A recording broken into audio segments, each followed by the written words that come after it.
3 p.m. On a Saturday. So we're here a little bit early, guys. Hey, it's Mack and Black. What's up? It has to do. It's got to do something with the with the World Series. That's a good point. The only excuse that I can come up with. The same reason why, the NFL will not put the Bucks and Raiders back on Sunday night has to do with the Rays being in the Yeah, that one made a Series. lot of sense because the World Series game is tomorrow. Is there a game tonight? Yeah, Game 4's tonight, and then Game 5's tomorrow. Oh, okay. I was under the assumption that Game 4 was tomorrow, so I thought they took a day off today. So, yeah, you're right. But, the thing is, the UFC basically came out and said it, that the Khabib fight is bigger over there than it is over here. Meaning, Russia is going to be watching, pretty much all of Russia. Europe is going to be watching, and they're in Dubai right now. So, Khabib is a Muslim, figure.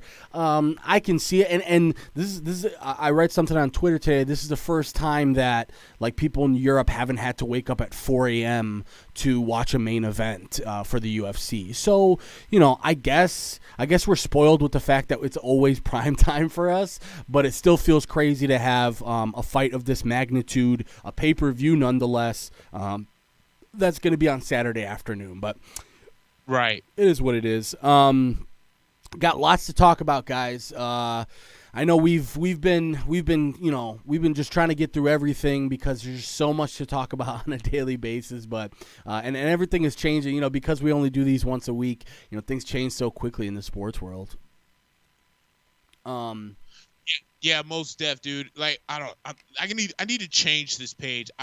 Before we came on to the air, I was talking to you about Henry Cejudo said that he'll unretire for the right price. Yeah, and me too. I'm sick of looking at his stupid ass face, so I'm gonna go ahead and just hit the back button on this. We might as well just go right into the UFC because honestly, it's gonna probably happen while we're still doing the show. So that's one thing that I'm starting to get a little bit sick of is the UFC fighters who are like, I'm retired, and really all it is just I'm going to take 6 months off and rebuild my brand and try and make people like me more and maybe get more eyes on my pay-per-view, and then I'll be back in 6 to 8 months. And we talked about it before the show. Is anybody chomping at the bit to see Henry Cejudo right now? I don't think so. So exactly.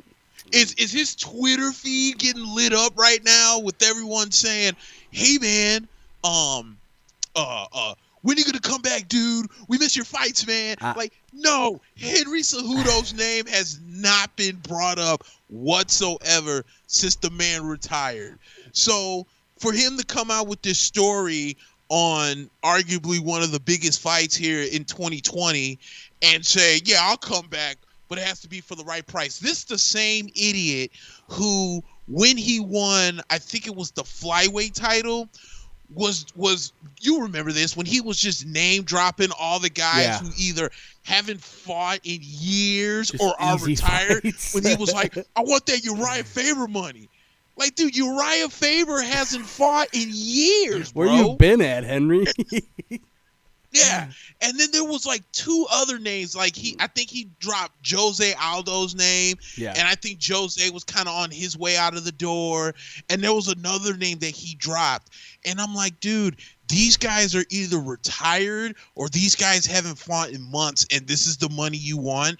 Like no offense to you, Henry, but you're kind of the cream of the crop of the division, unless you're trying to jump up massive weight classes to get you to and I don't want to sound terrible in saying this, but maybe a weight class that might hold a little bit more volume to it. Dude, you're not going to get this kind of money. Like, no one is dropping millions. Like, you're not getting $1 million card for a Henry Cejudo versus who gives a crap. Yeah. You know, that's the main problem. When you're the main event. Yeah, that's the main problem is like what main event is going to make you go, whoa, we need to watch that? I think we talked about it before the show. The Mighty Mouse fight, Mighty Mouse beat him pretty handily in the first time they fought. Then the second time they fought, Henry won, and that was just before Mighty Mouse was traded to ONE FC for Ben Askren, and we're probably never going to get to see that third fight. That would probably be the most intriguing fight, but even that fight, are you like, oh my God, the pay-per-views are through the roof for Mighty Mouse Cejudo 3? I don't think so. I think that's the problem with the UFC right now, is that, the fighters are trying to be a little bit more strategic about the way that they go about it. It used to be like, I'll fight anyone at any time, I'll fight tomorrow. And then now it's like you got these managers and you got these agencies and you've got these, these advisors around them that are like, listen, not everyone's Chimaev. Like this kid Chimaev who wants to fight every day, fought, twice in 10 days, 3 times in 40 days or whatever it was. Not everyone is like that. And by the way, he does have a fight against Leon Edwards now that's was supposed to be booked for, we talked about a UFC card or cards that were going to be in December that were supposed to be super stacked. Apparently that's been moved now. Dana White basically saying that you're not going to net enough money to make those worth it. So right now we're kind of stuck in this space where for probably the rest of the year, we're going to be getting maybe 1 or 2 cards that are going to be stacked, so to speak. But let me ask you a question. When did that news you just dropped come out? As them moving it, I just actually listened to a podcast. I believe it was Thursday, and it was basically right after the Leon Edwards Chimaev fight happened, and they booked it for that end of December. And I believe it was Luke Thomas had asked Dana White what is the status of that card, and Dana basically said, we're losing money because we're not able to get arenas right now, and basically they're gonna wait until the beginning of next year. And that was Thursday, so it might be updated. Because right here it's saying that the UFC booked that fight for December the 19th. And right. It's going to be the main event of the final UFC card of 2020. And it's going to be a welterweight bout. So it sounds like it's on for December. Yeah, so it is on for December, but I mean, give me your opinion. I know Chimaev is a little bit new. Leon Edwards is great, but that was supposed to be like this stacked card with 5 or 6 fights that are and to me, if the main event is Chimaev and Leon Edwards, you fell short. There's not way short. There's clearly, what I'm starting to think is there's clearly not a lot of guys right now who are stepping up and saying, let's do this. So I feel for Dana White in the UFC in that way, but you got to make do with what you have, and it seems like right now if that's the best you have, and that's supposed to be remember, the last fight card of the year is a monumental card. It's always like, okay, this is the last fight card of the year. Usually it's like around International Fight Week, so there's a lot of good mix-ups. I don't see that this year, and again, I think the UFC is probably just going to continue to use the lack of revenue as an excuse to kind of put out a little bit less of a product. They're doing well ratings-wise. I mean, since joining ESPN, you know how it is with ESPN, dude. ESPN is going to get eyes on them no matter what. They've sort of established this, base that is always going to, they pay the $6 a month for the ESPN Plus, and they go out of their way to watch the events.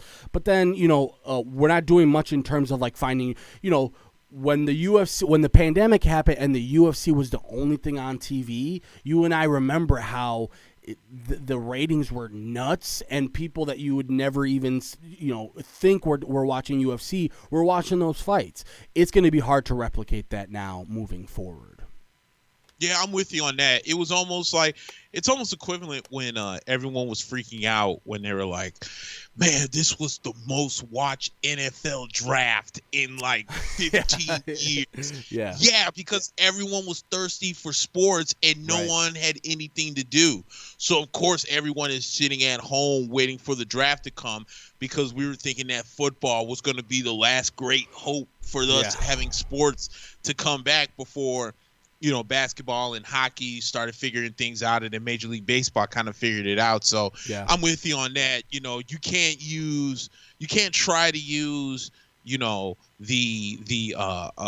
pandemic as any kind of leverage of success, for lack of a better way of putting it. Because if you're trying to replicate success to the future, because everyone was sitting at home with nothing to do, and now that the country is, some places are really opening up, some places are falling back, but you're not going to be able to, like you said, you can't replicate that. Like no. there's just no way. And it's like what we talked about last week, Nick, with people like, well, the NBA was the least viewed it's ever been, and now pretty much every sport, I've seen TV shows, I've seen networks put out numbers that they're used to seeing X amount of viewers, and now it's gone down so much. So, the weight that statement used to hold, where you used to go, this World Series was the most viewed in the history, and you go, oh my God, what? But now it's like, half the people are streaming it illegally. The other half are like, it's just, it's not a metric that you can use for success anymore. So, and specifically for this card, I guess in terms of the card being like stacked, it's not stacked. I mean, there's some really interesting fights on this. We're already halfway through the card, but Tai Tuivasa and Stefan Struve, some heavyweight action is going to be coming up next after Nathaniel Wood and Casey Kennedy. There's the Ion Kutaleba Magomed Ankalaev fight, where I don't know if you remember, but like Kutaleba was like pretending to like go down. Like every time he got hit, he would like wobble himself, and he tricked the referee, and the referee stopped the fight. And he was like, I was baiting him.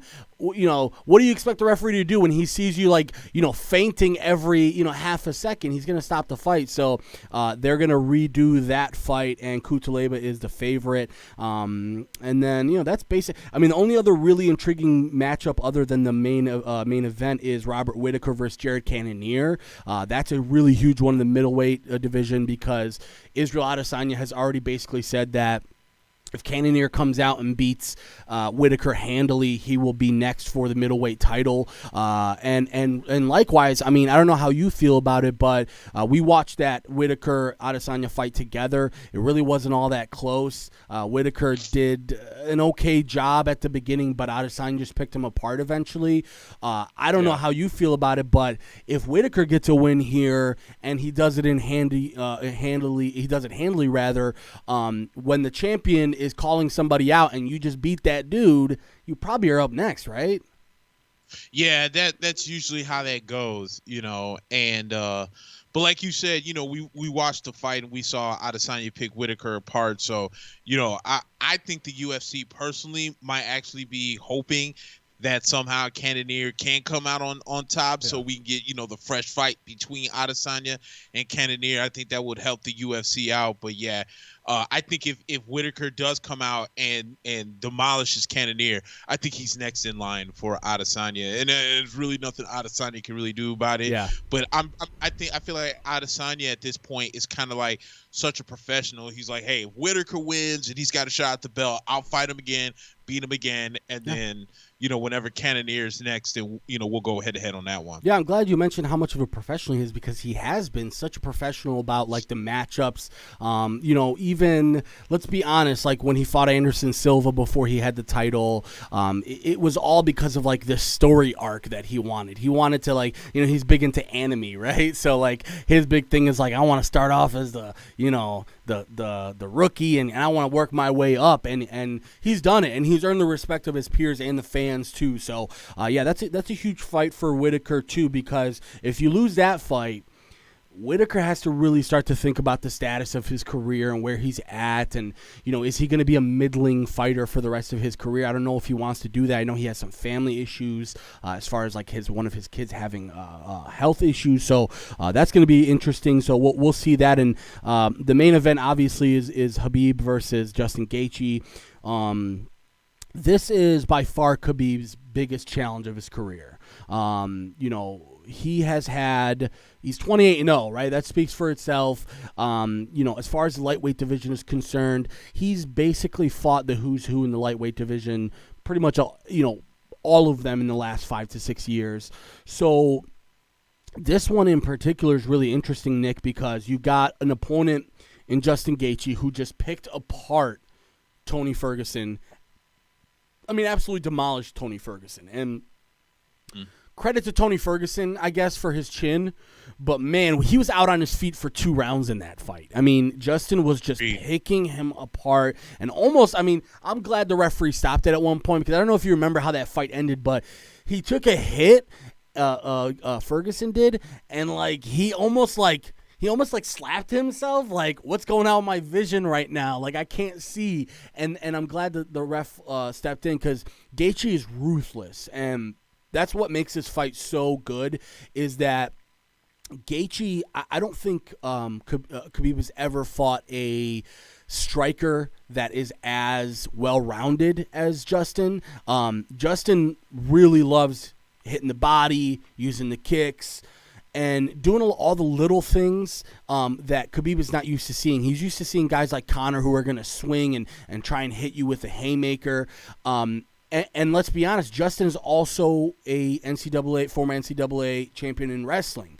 So people that are assuming that Khabib is just going to jump right in and take him down and this is going to be easy Khabib, no, I don't see that in this one. I think Khabib has said that he sees this as a submission as far as like how he ends it. I'm still, I've been going back and forth about this, pretty much the whole week. I obviously still have Khabib in this one because I think, the whole saying of take him into the water and drown him, I think that's something that Khabib can do to pretty much anybody on earth. The big thing is what Justin wants to do. Does Justin want? Because at some point, if you're Justin, you might have to just be like, okay, I'm going to have to give him a round on the ground, let him take me down, maybe give him, 5 to 6 minutes of control, in 2 rounds and let him do what he has to do to tire him out so that I can get him on the feet. I'm still back and forth about this one, but I really like Khabib in this one, and I like him. I like him later into the fight. I think it's going to be in the championship round, so rounds 4 or 5, and I like it in submission, like he said. Overall, what are you thinking right now for this fight? I think the thing is that Khabib has to be careful because I think Khabib can't pull a Tony Ferguson, and what I mean by that is I think Tony looked ahead of Justin to get to Khabib. Because Tony was looking very dominant in his last 2 or 3 fights, before he was supposed to fight Khabib, before they had to, they had to cancel the fight, I think, because Khabib either he caught COVID or he got hurt. I forget which one was. Remember his dad got COVID and then he couldn't travel. He had travel issues. Yeah. Right. So when Justin Gaethje comes in, Tony Ferguson is thinking, okay, well, this is just a stepping stone for me to finally get to Khabib, and not paying attention to Justin, and Justin picked him apart. I think with Khabib, Khabib is a monster, and I love the fact that he picked apart Conor McGregor, because I am on record of thinking that as much as I try so hard to respect the fact that Conor's a 2-belt champion and everything, I still think he's one of the most overrated fighters in the UFC, in my personal opinion. With that being said, I love the way that he picked Conor apart, and Khabib is a monster. But don't give Justin Gaethje any type of bulletin board material. Right. When you go out there and you say, I'm going to submit the guy, or I'm going to win by submission, you can't give him bulletin board material. Yeah. Because if by some miracle of Jesus, Justin Gaethje knocks your ass out, it's kind of like, okay, so about that submission, maybe you should have kept your mouth shut. Maybe you should have just stayed focused. Yeah. I'm not saying it's going to happen. I'm just saying, it's just one of those times where maybe just giving a guy a little bit of respect and a little bit of due, that it's Justin you're facing and not Tony Ferguson in the mega fight that we all thought we were going to see. So, my thing is and also, if I'm Khabib, can we stop looking ahead and then talking about I want to fight St. Pierre afterwards? That bothers me too, man. Yeah, dude. You're so basically as much confidence as you have, you can't give another guy bulletin board material. Yeah. And I feel like Khabib has done that, but Khabib is at such a high level to where, he won't let the the talk or anything, like in a sense. I don't feel as if his level of play is going to come down, but I don't know, man. It's just very scary. I'm with you. I'm back and forth. Like, I want to say Khabib's going to go out there and dominate, but then I felt like his mouth has put him in a situation where Gaethje could come out and actually surprise him and beat him. Yeah, that's a weird thing. Khabib is not that guy. That's why I was surprised. You have to remember, right? This is a business also, and these fighters get these business guys in their ear, and these business guys tell them, "Hey, man, start hyping up that GSP fight now. Like, if this fight is gonna happen, we need to hype it up." And I see GSP, and that's another thing, Nick. Like, GSP's in the media, like, "Yeah, I can't wait till this happens." And it's like, bro, you haven't. The last time you fought was Michael Bisping, and Michael Bisping had one eye and one leg. So, at the end of the day, I think Khabib, part of the problem with Khabib is he has such a legendary aura and story around him. People who train with him, DC, all these guys at AKA, and Rafa Mendes, his coach, they all say this guy is like basically not human, that he can take a punch with anybody. And the fact of the matter is, Tony can too, but I don't think Khabib is going to put himself in a position to get hit like Tony would. And Tony, at the end of the day, Tony does not have a grappling or wrestling side to him. He has jiu-jitsu. He's a guy who's, takes pride in his ability to be on the ground, but you're never ever going to win a fight with your jiu-jitsu. So I think that was the only outlet for him in that Gaethje fight, and Gaethje just absolutely massacred him. And I just don't see that either way with Khabib. I think even if Khabib gets caught with something really nasty, I have a hard time seeing him going out cold. But I agree with you. I think there has been, his father passed away earlier this year, and it seems like ever since then, the goal was, okay, Khabib, we're going to fight Gaethje, we're going to fight GSP, and you're going to go right off into the sunset at 30-0. The story writes itself, but you have to do it, right? So now the first step is proving it tonight. And again, the most interesting opponent he's ever fought, I think, because I'm glad you mentioned the Conor thing.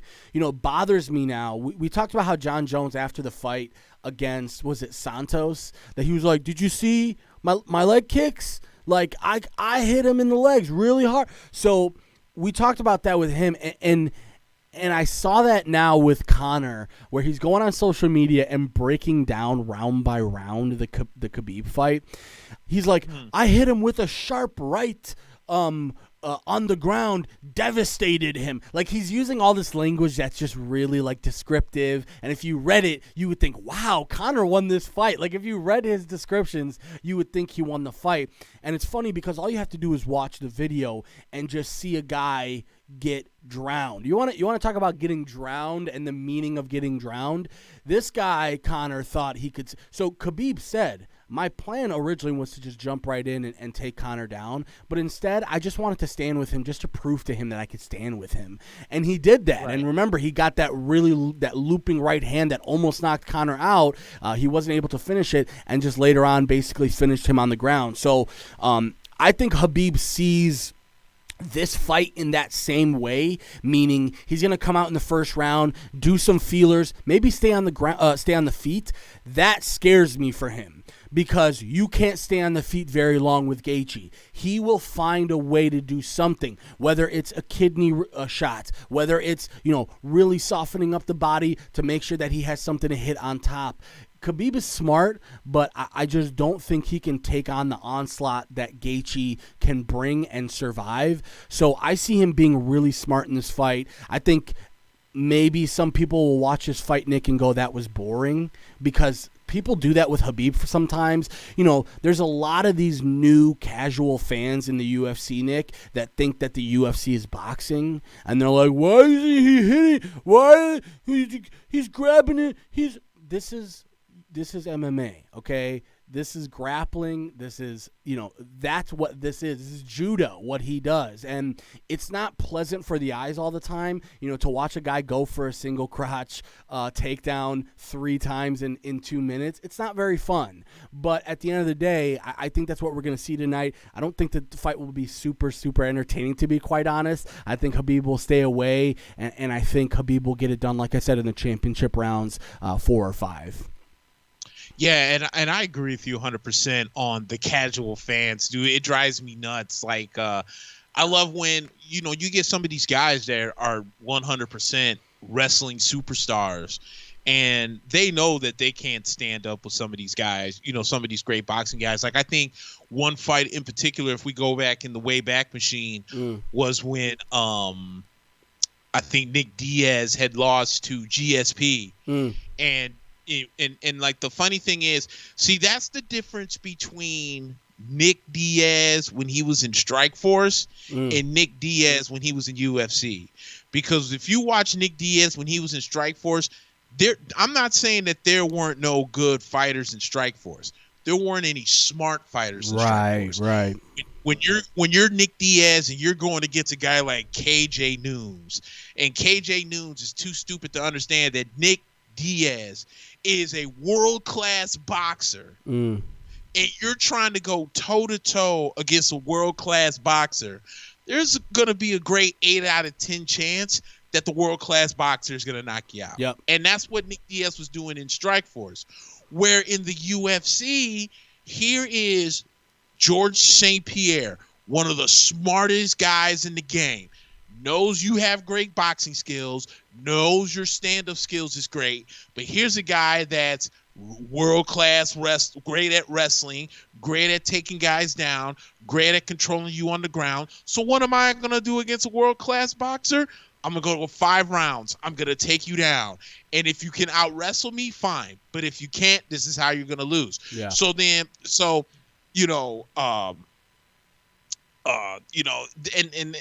it's just I don't know, dude. Is something? It's just man. It's like it's crazy because going back to like the casual fan thing is when you're on Facebook and they show the little videos of like the top 10 knockouts. Yeah. Or the top 10 submissions or whatever. That's what everyone thinks it's going to be. Right. But if you can't watch the fight, I'm sorry. The reason why I blanked there is because I went in a story and totally forgot what you were talking about. Now I know why I was telling that story. But it's because, dude, I hate talking UFC with casual fans. Yeah. I have nothing against watching a guy who is a world-class wrestler do what it's going to take for him to win. Right. I don't need to see a guy be put out so hard like who did like remember when who's my boy? The Predator knocked out when Ngannou knocked out Overeem, cut him so bad that his toes curled. I don't need that every fight. No. You know what I'm saying? Yeah. I don't need every fight. If like let's say if Ngannou was to go against like Derek Lewis, okay, and Derek Lewis we know has some really good wrestling. If Derek Lewis was to try and go toe to toe, stand up wise against Ngannou, there's a great chance Ngannou's gonna knock his dumb ass out. But B, I'd be a little bit upset because I'd be like, dude, why didn't you here? I give you a better idea. Do you remember when Paul Daly fought what's the one Josh Koscheck? Yeah. and it's what got Paul Daly thrown out of the UFC, because remember, they were talking so much smack about I'm gonna knock you out because we know that Paul Daly has great stand up. Yeah. So what did Josh Koscheck turn around and do? Wrestled him for 3 rounds. Why? Because Koscheck knew that he didn't have the same stand up that Paul Daly did. Right. And Paul Daly was so pissed that he tried to swing at him after the fight was over and got his ass thrown out of the UFC. And was never the same since. Yeah. Right. And think about it like this too, dude, because at the same time, you know, at the same exact time, Koscheck admitted, he was like, dude, I wasn't going to be able to stand up with him. But the casual fans were getting so pissed off. They're like, oh, it was so boring. Yeah. It was so boring because they didn't even swing at one another. Dude, if you can't appreciate either jiu-jitsu or wrestling, then just don't watch. Yeah, and I think that's the main point of it, right? It's like, you know, listening to some of my friends who are big boxing fans go, yeah, but like, I don't want to watch people hugging for 5 minutes, bro. I just want to. Then it's like, you know what? Stay with boxing. Go watch boxing, because boxing is what you clearly want. You clearly want people who are going to be swinging for the fences for 12 rounds. Go right ahead. And I'll be honest with you. I watched that Lomachenko Teofimo fight last week, and that wasn't very entertaining either. I mean, I'm sorry. Like, I'm not one of those guys who's like, I need a knockout or I'm done. No, I want to see a good competitive fight, and what I saw in that fight was Loma took the first 6 rounds off, and Teofimo really knew exactly what his game plan was going to be. It was going to be go really hard for 6 rounds and survive the next 6 and see what you can do, and take it to the cards. And to be quite honest, it wasn't really even that close. I mean, I know some people had it on the cards that maybe Loma was closer, maybe Loma had taken it in the decision, but the way that Lopez came out and was really, he was so aggressive early in the fight, it was boring to watch. I'm not going to lie. I'm not going to sit here and be like, man, that was exciting. No, Teofimo was, zipping in and out. Loma didn't look comfortable. Loma kept, he was standing pretty far away from the action for the first 6 rounds. And then when he got his head in the game, it still wasn't all that entertaining. So at the end of the day, man, that's what people have to understand about this fight game too, is like, this shit's not all going to be, oh my God, knockout. Some of these are going to be, hey man, this is going to be a tactical battle for the next 15 minutes. And that's sometimes what you have to, like watching the fight that I'm watching right now, Stefan Struve against Bam Bam Tai Tuivasa. This is going to be one where you're like looking at it and going, somebody's going to get knocked out. Somebody's going to, this is going to be exciting. But if I see these guys go back and forth tactically, body shots, the big thing with Tuivasa is, he hasn't been using the body as much. So you start to watch things like that and you go, oh, that's entertaining for me. And that's how I'll be honest with you, Nick, I'm new to the UFC. I'm only 10 years deep in the UFC. So, as far as I'm concerned, I'm not going to sit here and sit on my ivory tower and talk down to people who are casuals. I used to be the same way, but I think once you start to see and appreciate what jiu-jitsu is, wrestling, sambo, judo, all of these disciplines that they take a distinct understanding of what's happening so that you can appreciate it, you start to go, okay, now I understand it. So, overall, I'll be honest with you, Nick, I'm a little bit disappointed in the UFC because I thought we were going to see that prime time type of card at the end of December, and it's looking like that's not going to happen right now. So, tonight's fights, or today's fights are going to be really big to see what the next step is, because, if Khabib wins this fight, what's next for Gaethje and what's next for Khabib? Well, Khabib is going to try and get GSP in the cage. When could you possibly make that happen now? I'm thinking you're going to need at least 6 months for that, and maybe more. If Gaethje wins, there's more options. But if Gaethje loses, then what? You maybe give him. I don't think you can even give him Tony again, because he dominated in such a fashion that, like, what's the point for a second fight? And I know that, I get it. There's a lot of Tony nut huggers on my Instagram who say, like, well, he was preparing for Khabib and that was the last second fight.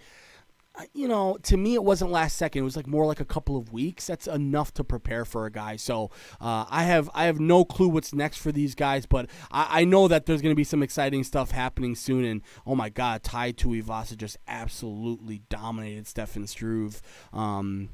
And that looks to be in the first round. I was gonna say, dude, like I knew that in due time you were gonna say that. Dude, Struve's been in the game for a while. Way too long. Like Struve was in the game when I started watching it. Yeah. And he retired and unretired twice. Say it again. He retired and unretired twice. You know what that means with fighters. Yeah, exactly.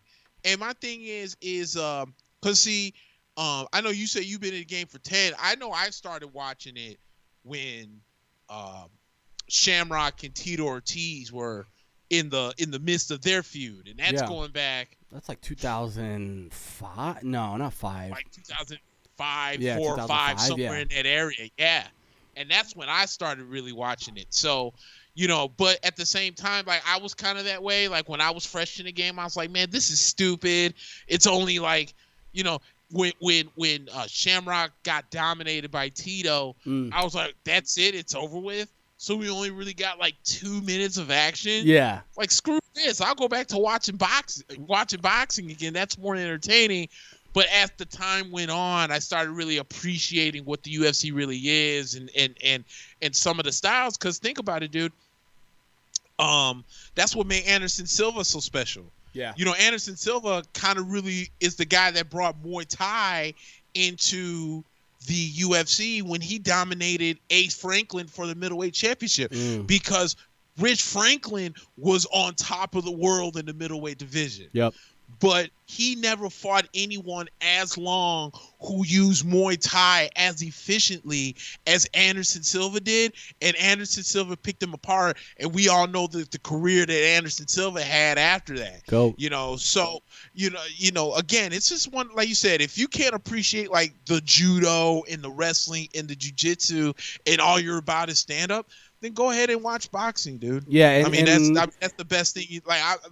Don't sit here and play that game. Oh my God, dude, they're just hugging one another. This is so boring. No, there's actually something tactical that's happening, and it's not just 3 hits, hug, break, 4 hits, hug, break, right, round over, 3 hits, hug, break, like it is in boxing sometimes. So you just have to appreciate certain things at certain times. Yeah, it's like if you don't understand it, you're not going to appreciate it. Simple as that. So Stefan Struve is walking around the octagon like a man who is about to retire. So I'm not sure if we're going to see a third. I'm not sure if we're going to see a third retirement from Stefan Struve. But yeah, guys. So in case you missed it, the UFC card is on right now, and it's probably going to be the Khabib fight. Probably comes on around, I would say, 3 something, maybe closer to 4 o'clock, because the main card I think starts at 2 p.m. So we still got, actually, it might be earlier than that. We'll see, but either way, check it out.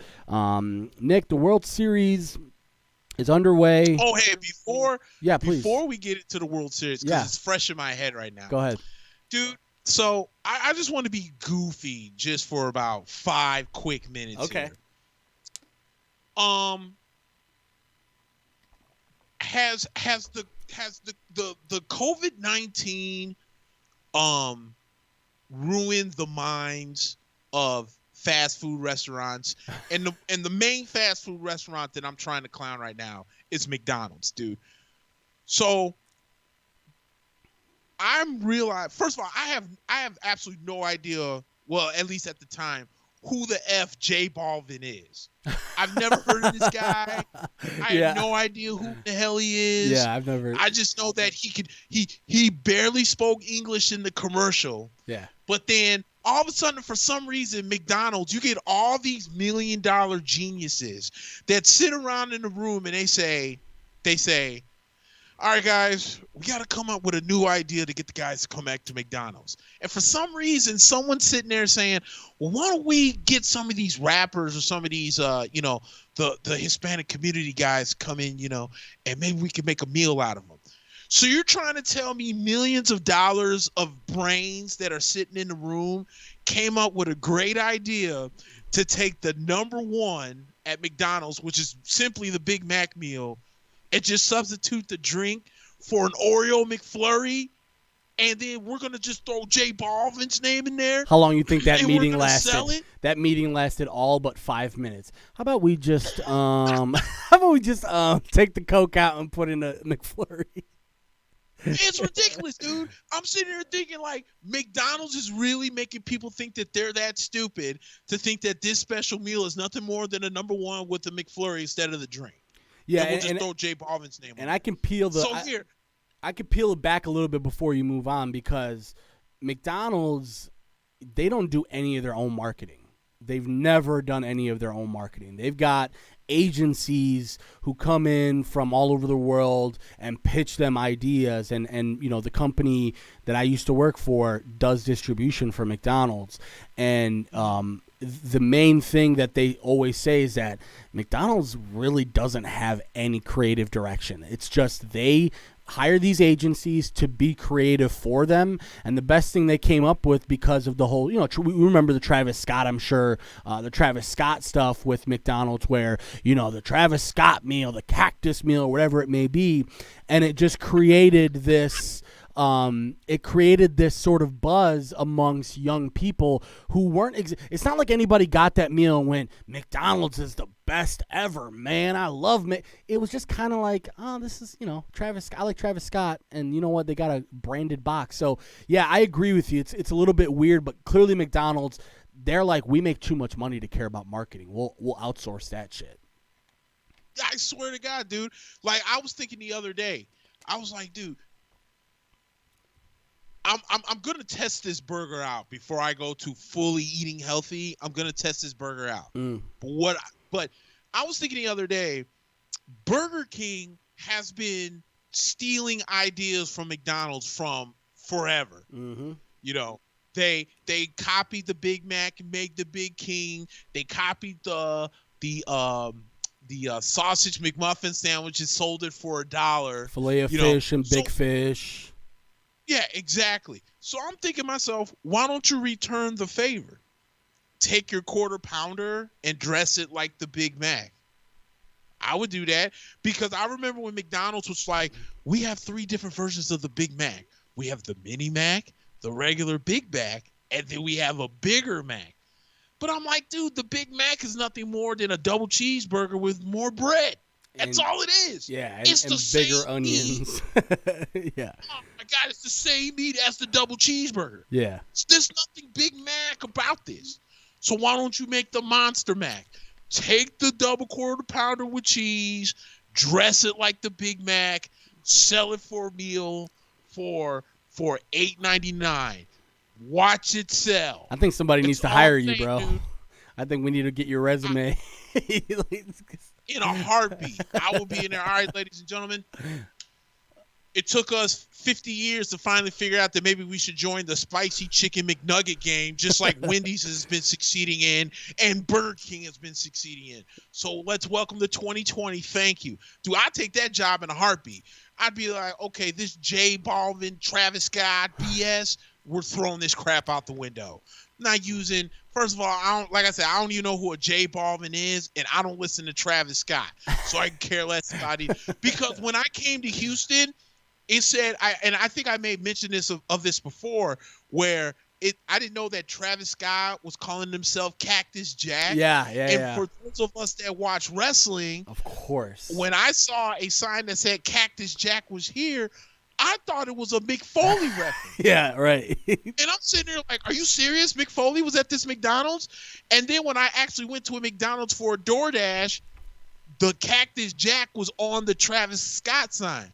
I was like, wait a minute. This man's calling himself Cactus Jack? I was like, no, that's BS. There's only one Cactus Jack, and his name is Mick Foley. And there's only Travis one Dude Scott Love, too. Yeah. Next thing you know, we're going to start getting some Dude Love, some Mankind. Can't do that. Yeah, Can't do it. Yeah. Nick, all that really shows me is that, our country has devolved so much to the point where, you just slap a celebrity's face on something that you were already selling. That's like me and you. It's not a new item. That's the thing that makes me go, what? It's not a new item. It's not like they're like, you know what, we're going to bring in a brand new. They just said, we're going to take what we've been selling already for years. We're just going to slap this dude's name on it, and America will buy it. And unfortunately for us, America buys it because we're just so, into ourselves, into our culture that, kids, bothering their parents about going to McDonald's for the Travis Scott meal, and then they look back, they turn around, they're like, is that a quarter pounder? Like, I thought this was something special, so I just think that just shows, as a country, we're so obsessed with celebrities that, like, next thing you know, Bengay is going to be, talking about the Shaq edition and putting Shaq's, face on it, and everybody just going to start. It's just the corporate way of our country, I swear, dude, because I swear, dude, I when I first saw that commercial, I was in this house tweaking because I'm like, dude, what I was gonna say is, us old school guys know that quarter pounder they were trying to sell for Travis Scott is nothing more than an Arch Deluxe. Yeah, no. We know what the game is. Yeah, right. We're not new to this. Right, we're not new to the game. Like you said, what's next now? Let's find that. Let's see who wins the World Series. Let's just say if the Rays happen to come out and win the World Series. Mm-hmm. What are you gonna do? You're gonna ask Blake Snell, well, hey man, Blake. First of all, congratulations on the ring, man.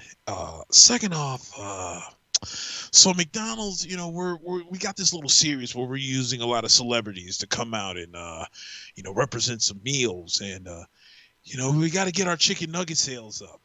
So I was wondering if we could do the Blake Snell meal, where it's a 10-piece with fries, and you could choose whatever drink you want. Here comes Blake Snell. Hey, it's Blake Snell, the World Series champion Tampa Bay Rays. Let me try and let's go with the meal. 10-piece nuggets. I like mine with sweet and sour sauce, fries, and a Fruitopia. Cause McDonald's sells food. They got that Fruitopia. This isn't a special flipping meal. No, it just has Blake Snell's face on it. We're gonna have the Taylor Swift it's a large fries with ranch on the side. That's gonna be the Taylor Swift meal right there. I just it's funny you mentioned that because El Clasico was today. Real Madrid versus Barcelona was this morning at 9 a.m.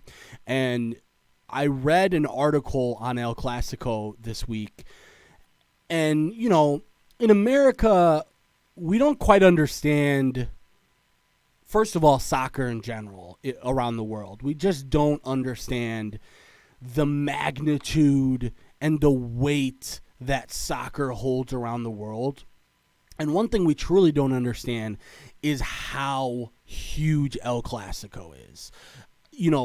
Everywhere around the world, pretty much other than America, El Clasico is must-watch TV, and it's must-attend TV.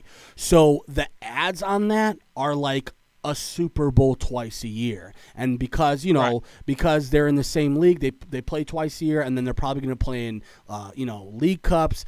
These teams are not shy of facing each other in the Europa League or the Champions League. So there's billions of dollars behind El Clasico, and all it takes for a company is to put in one bid a year for some ad space during El Clasico, and you see the same effect that it would have with a Super Bowl commercial, World Series, even not even World Series. The only thing we have really that's even close is the Super Bowl commercials. So the corporate monster that is America, we aren't even on the same wavelength as the world, because the world this morning was watching El Clasico. I guarantee you probably maybe 10% of this country even gave a shit or knew about the El Clasico. So it's staggering how we are kind of in our own lane, just like, McDonald's, Travis Scott McDonald's, and like J Balvin McDonald's, and the rest of the world is sort of they're playing chess while we're playing checkers. I swear, dude. Aaron was like, just like in the 90s, they had a notorious B.I.G. Big Mac. Like, seriously, dude. I don't know. I don't get it. I'm thinking, like, dude, you're going to come out with something like a brand new burger, billions of dollars that McDonald's makes, and it's not like that they're falling short of business. Oh no, they're doing and just the fine. the best you can tell me is the best idea you guys came up with was the number one with an Oreo McFlurry, and you just put J Balvin's name on it. And Dude, they're not stopping anytime soon, Nick. They saw what happened with the Travis Scott thing. It caught fire on social media, and it's just going to be like this. And I'm telling you, I'm glad you mentioned it. It's not like Burger King and Taco Bell and all these other and Wendy's. They're going to start doing that now too. You know, they're going to start calling these B-list celebrities and going, "Hey, you want to, you know, we'll give you the chicken tenders meal. How about that?" You know, and then your agent's going to, you know, somebody you know, a freaking let's think of somebody, Jadakiss, you know, agent's like, I don't know, man. You know, what type of meal we got? I don't know. You know, why don't we just do like a juice bar type?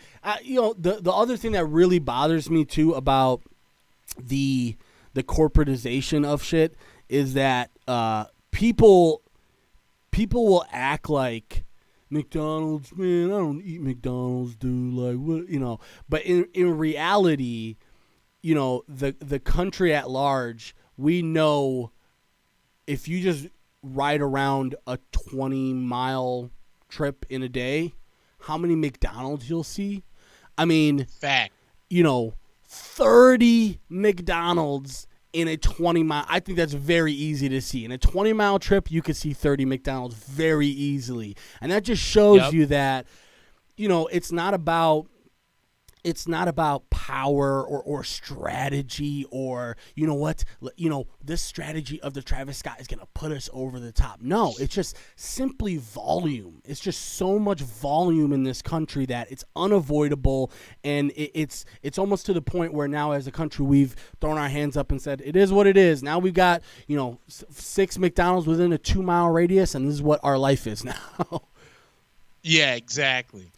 Exactly. I didn't mean to veer off. That was, that had been on my mind. That had been on my mind for like the last 4 days. I'm glad we got that off your chest. I have to bring this up on Saturday. I'm glad we did. This is gonna drive me nuts. I'm glad we did. Well, I thought Game 4 was tomorrow, man. I was kind of excited, but I was hoping that I would have a night off from sports tonight. But 7:08, we've got Game 4. 2-1 series lead for the Dodgers. Yesterday, you know, you wouldn't consider 6-2 like a blowout, right? But if you watch that game, the Rays really never had a shot. And I think Randy Arozarena hit a home run in the 9th, if I'm not mistaken. So it was, 6-1 in the 9th? The Dodgers, you know, Mookie Betts is really, really showing his worth in this series, Nick. He has been. And, you know, it's funny too. Hold on, real quick. Aaron brought up he put a comment in. He said, "I think the problem with El Clasico here is that it's not broadcast in America unless you have a specific package." Right. You got to have like BN or yeah, and that's another thing is even if you watch like Mexican, because I know there's a lot of people who watch Mexican soccer, they don't have them on the same channels, and the problem is. If you are being, I think it's beIN Sports who broadcasts it in Europe. If you're beIN Sports, are you really like chomping at the bit to get to America? What, you're going to gain yourself another 2, maybe 3 million viewers when you got 1.5 billion people watching across the world? Yeah, that's a good point. And it's also, you know, I didn't think about this, but you know, time. The time zone difference hurts. It you know, I don't care what anyone says. Like I love the Premier League. I do. I've fallen in love with watching Premier League soccer. The problem is I can't wake up at 5 a.m. to watch those games. I just can't. There's no way I'm gonna wake up at 5 a.m. on a Saturday and go, I'm gonna watch games. So, you know, there's some really good games last week that I couldn't watch, and I just end up watching the YouTube video. So that's a good point. If it's not on, you can't watch it. Dude, I'm not that I'm just realizing it, but I'm just bringing it up that you and I have very Tampa Bay did show up because you have on a Rays hat, and obviously I have on my squad for all the purposeful reasons in the world. I am chomping at the bit, dude. You have no idea how insane I was going in that car watching the Bucks beat up on Green Bay last week. Man. And I'm going to go off so bad on that game where I have this feature on my phone where I can like record things on my phone per se. Mm-hmm. I'm going to snap, go back to the show, record the clip, and I'm about to throw clips everywhere. Please. Because Packer fans give me gas, and nothing made me happier than watch us decimate their overrated asses all on Sunday. And you better believe Bears fans were loving that too. And as they should have been. Dude, I'm like one of the only people I feel like in the world that will go toe-to-toe with Green Bay fans to tell them that I will to this day feel that Aaron Rodgers is overrated. Yeah. And when we get to football, I've done notes for me to let people know that I'm still keeping that old word around Aaron Rodgers. Yeah, he's great. Yeah, he throws for a lot of yards. Yeah, he doesn't throw interceptions. But if you understand what the word overrated really means, where I'm finna go will make sense. Yeah, no, I think you got a fair point after last week. So yeah, we'll jump into that. But yeah, and I didn't even notice. But yeah, I love this hat just for the look of it, and I didn't even realize it's a Tampa Bay Rays hat. But yeah, the game yesterday, like we talked about, man, it's just I'm starting to think right now that the Rays really, really need to not only win tonight, but win tomorrow as well, and find themselves in a position where they can get into the driver's seat. Because if you lose tonight, I don't see any way that you can handle both a fresh bullpen, Walker, Buehler, and as much as shit as we give Kershaw, Game 1 was impressive, and he still has that effect. So Tampa Bay, a tremendous story. Don't get me wrong. You have to give credit where credit is due, but you start to look around that roster, and you start to think, is this just a really good, tremendous regular season team that's been on a great run? Or is this a team that is up there as far as talent is concerned? I don't see, if you go position by position, Dodgers versus Rays, I think the Dodgers probably win the positional battle in all but maybe 2 or 3 positions. So it's hard to really count Tampa Bay out, but it's also hard to put your eggs in that basket right now. Yeah, I'm with you on that. And and that's the thing. Like, first off, can we please, and I don't know why it drives me the most nuts, and maybe it's because I'm a Yankees fan, I see it all the time, but dude, can we stop with the payroll comparisons? Yeah.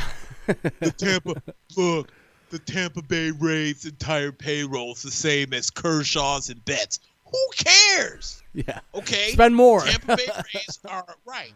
They're a very scrappy team. We know that they're a low market team when it comes to baseball, but they're a very scrappy team, and they've made it to the World Series. It has nothing to do with payroll. Sometimes, we all know that Tampa Bay can't afford to pay a Mookie Betts a 12-year, $400 million extensive contract. We know that they can't do it. Yeah. But this whole continuously have to show the world that you don't need millions of dollars to, or hundreds of millions of dollars to win.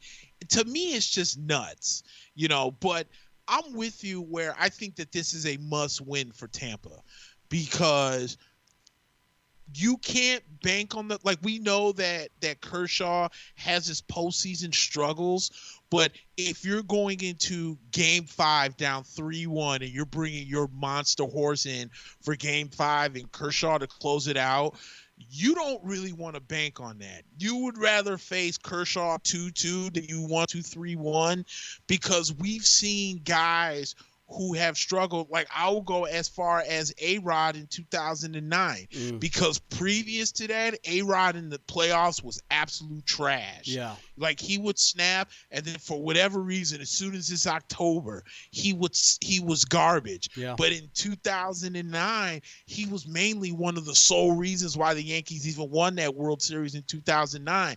And so fast forward to now, to where we clown, as you mentioned, Clayton Kershaw, because he's a great regular season pitcher. He's a former Cy Young. He's a great pitcher.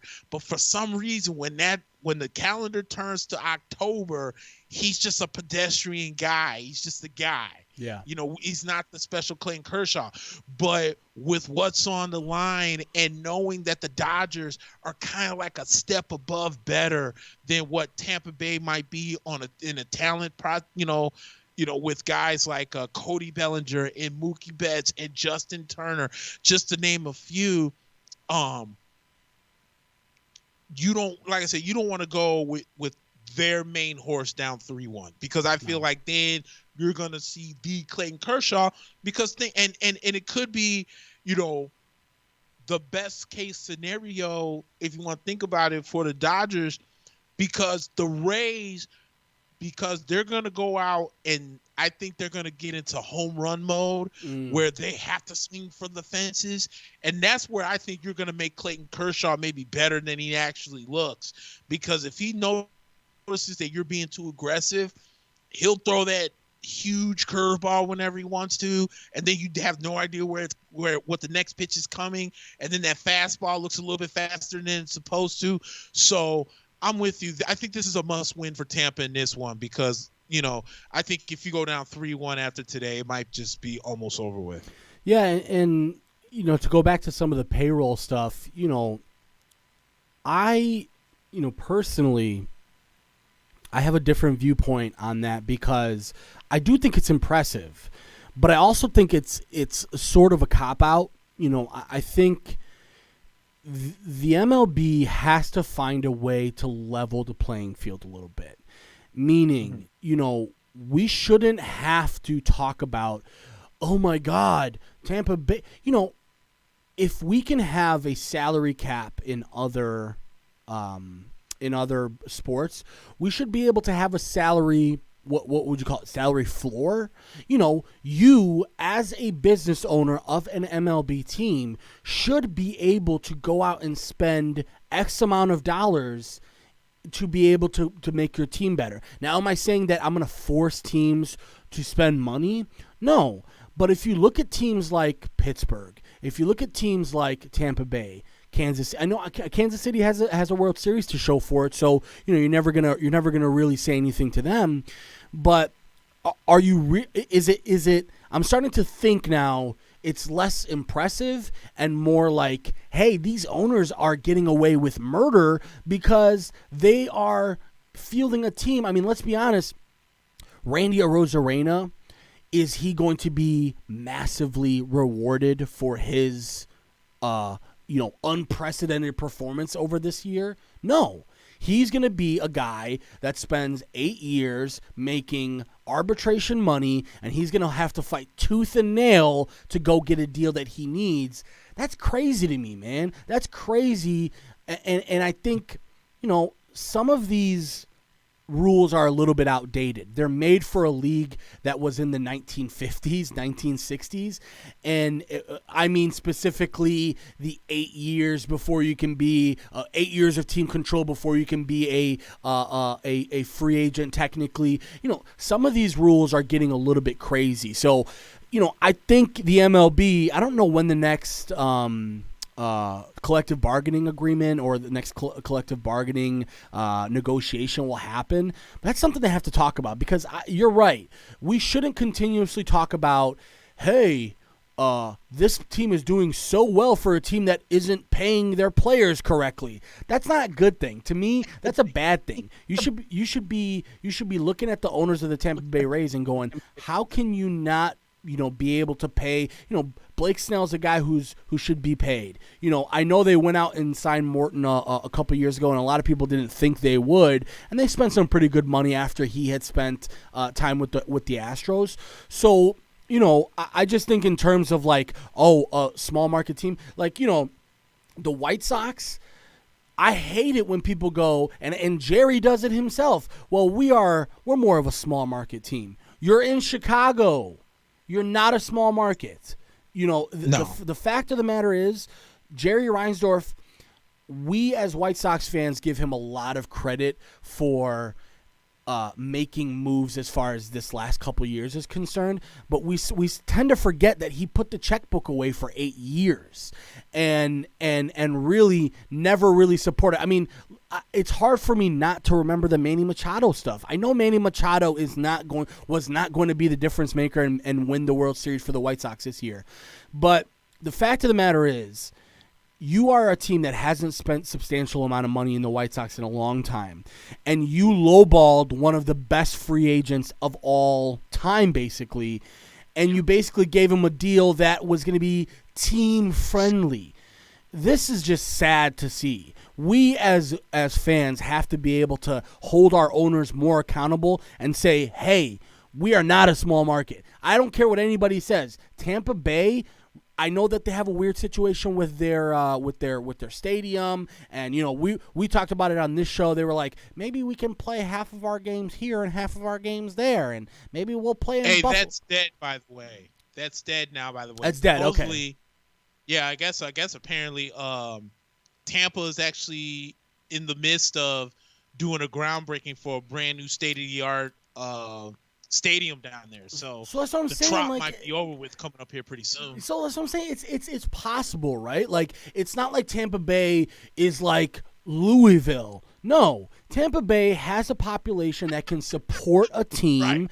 and I don't want to sit here and continue to say Tampa Bay is a small market. They're not. They're in Florida, and quite frankly, they are a team that should be able to sustain it. The problem is the stadium sucked. The team sucked for a long time. And by the time the team got good, the stadium still sucked. And the organization still sucked. So, credit to the Rays. Don't get me wrong. Credit to what they've done. But I'm tired of this whole small market comparison now, when in reality, pretty much every team should be spending money right now. And again, with COVID and everything, I understand it. But in terms of like spending, we should be able to see teams spend more money.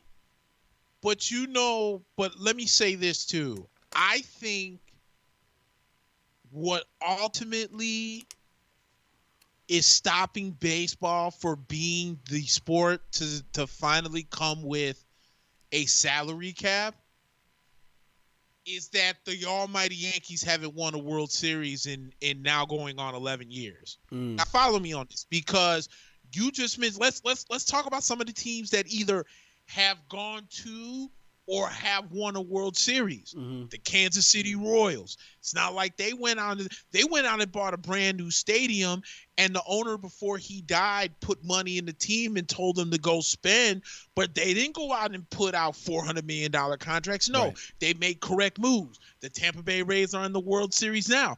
The Washington Nationals, for what it's worth, the worst they did was, they traded for Scherzer and they paid him, but they had, Bryce Harper actually left that team, and they just made a couple of moves here and there, and they got a roll. If you look like a team like the Colorado Rockies that got hot and went to a World Series. So I think where baseball's looking at is they're saying, look, you could spend all the money in the world that you want to, right? But it's not going to guarantee you that you're going to win. So why, if it's not broken, why fix it? If it was where teams like the Cubs, who spend a large amount of money, or the Yankees that spend a large amount of money, or even the Mets, who I think are going to start spending a lot of large money, or we've seen the Dodgers get to the show, and they're in the show now, but they still haven't won a World Series until we'll see what happens now. Yeah. Since what, the mid '80s almost. Yep. So I think in baseball's case, they're saying, look, we'll let everybody, there's a difference between spending money and spending it smart. Right. There's teams that have spent money, but they haven't spent it smart. Yeah. Meanwhile, you get a team like Tampa or Kansas City where they're saying, okay, we'll keep it within the $60 million range, but here we got hardware to prove where our money is going. And so, to your point too, what did the Padres do this year? They spent the last couple of years tons and tons of money, and what do they have to show for it? Right. Aaron says every other Tampa team spends money except the Rays. The Bucks obviously went all in this year for Tom Brady, and then others in history, the Lightning have been stacking for years. Great example, the Tampa Bay Lightning. The Tampa Bay Lightning that went out and made trade after, like, they basically raked the Rangers for all their top players, and to try and stack their team up. They just now won the Stanley Cup. And they were selling out. They were selling out arenas the last 10 years. The Lightning were. Right. And remember, I'm the same guy that came on this show this year and put Tampa Bay in that same old category, because I'm like, dude, you had Stamkos and all these other big guys, and you took a lot of the Rangers' main pieces. And then the previous year, you won the President's Cup and got swept by Columbus in the first round. Then obviously they figured it out and they won it this year. So Aaron brings up a very good point. And I think his point is to your point, where it's like, Tampa's not this small market team. It's just the Rays just don't want to spend money. Right. And that's all that is, because it's not like there's no fans that don't exist in Tampa. Exactly. Because when Tampa, the Buccaneers were in their glory years, Raymond James was packed. Yeah, and that baby was packed. And the population is there too, Nick. It's like Florida is packed with sports fans. We're not at a shortage of sports fans in Florida. So, and to your point too, I think the MLB incentivizes a little bit the fact that, okay, some of our teams don't spend money, but look, they still make it to the World Series. So it gives 29 other teams this thought that maybe we can just, cut salary. So the reason why, and it's good that Aaron brought up the Bucks. The reason why the Bucks spent the money is because there's a cap to how much you can spend, and they were way under the cap, right? But there's also a floor. There's also a minimum you have to spend. You cannot spend less than this. And that is the real issue, is that we don't have a floor in MLB, and what you're going to start to see is, and this is going to be really unfortunate, because in terms of what the White Sox have done, what the Cubs did in the past, losing for a very long time, and then building pieces to be good again, it's shown to work now. The problem with that is now you're going to have a lot of teams over the next 5 years, Nick, who just give up and say, trade all of our pieces, spend next to nothing on salary, gain as much profit as we can, and in another 5 years we'll see how we do. And that's going to continue to put the league back. That's why, to me, Nick, I'm going to bring up soccer again. I love the fact that 3 teams every single year are going to get relegated. Or get demoted, excuse me. Meaning, if you don't put up the effort this year, you're dropping down to the other league. And that incentivizes even the smallest of small clubs, because England is, mass-wise, is not even the size of like one of our states. They're really, really small. But because they have a team in basically every block in every city in every corner, the competition is so huge that we see Leicester City, one of the greatest, I guess you could call it one of the greatest stories in all of sports history, where this was a team that was in the 3rd division of football in England, and 3 years later won the Premier League.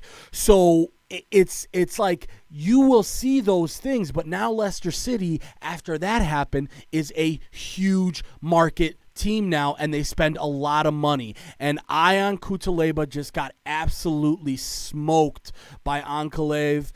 This is a guy who's been taunting and been absolutely brutal in the media. He puts on this really big big macho persona, and he just got absolutely smoked by Ankalaev. So, yeah, Ion Cutelaba, but he's still struggling to stand up right now. That was rough to watch. Sorry about that, Nick. But yeah, tonight, Julio Urias, who had an amazing – I mean, the guy Urias, he's a guy that's really interesting because he was supposed to be sort of like this ace – a possible ace, and a lot of people were really, really high on him, and he's been on and off the last 2 years. But this year in specific, maybe it's the pandemic or maybe I don't know what it is, the short season, he's been tremendous, and he's been able to at least keep righties off of him. That's always been his problem, is he's a lefty, and righties hit him so hard. It's just super hard to keep him in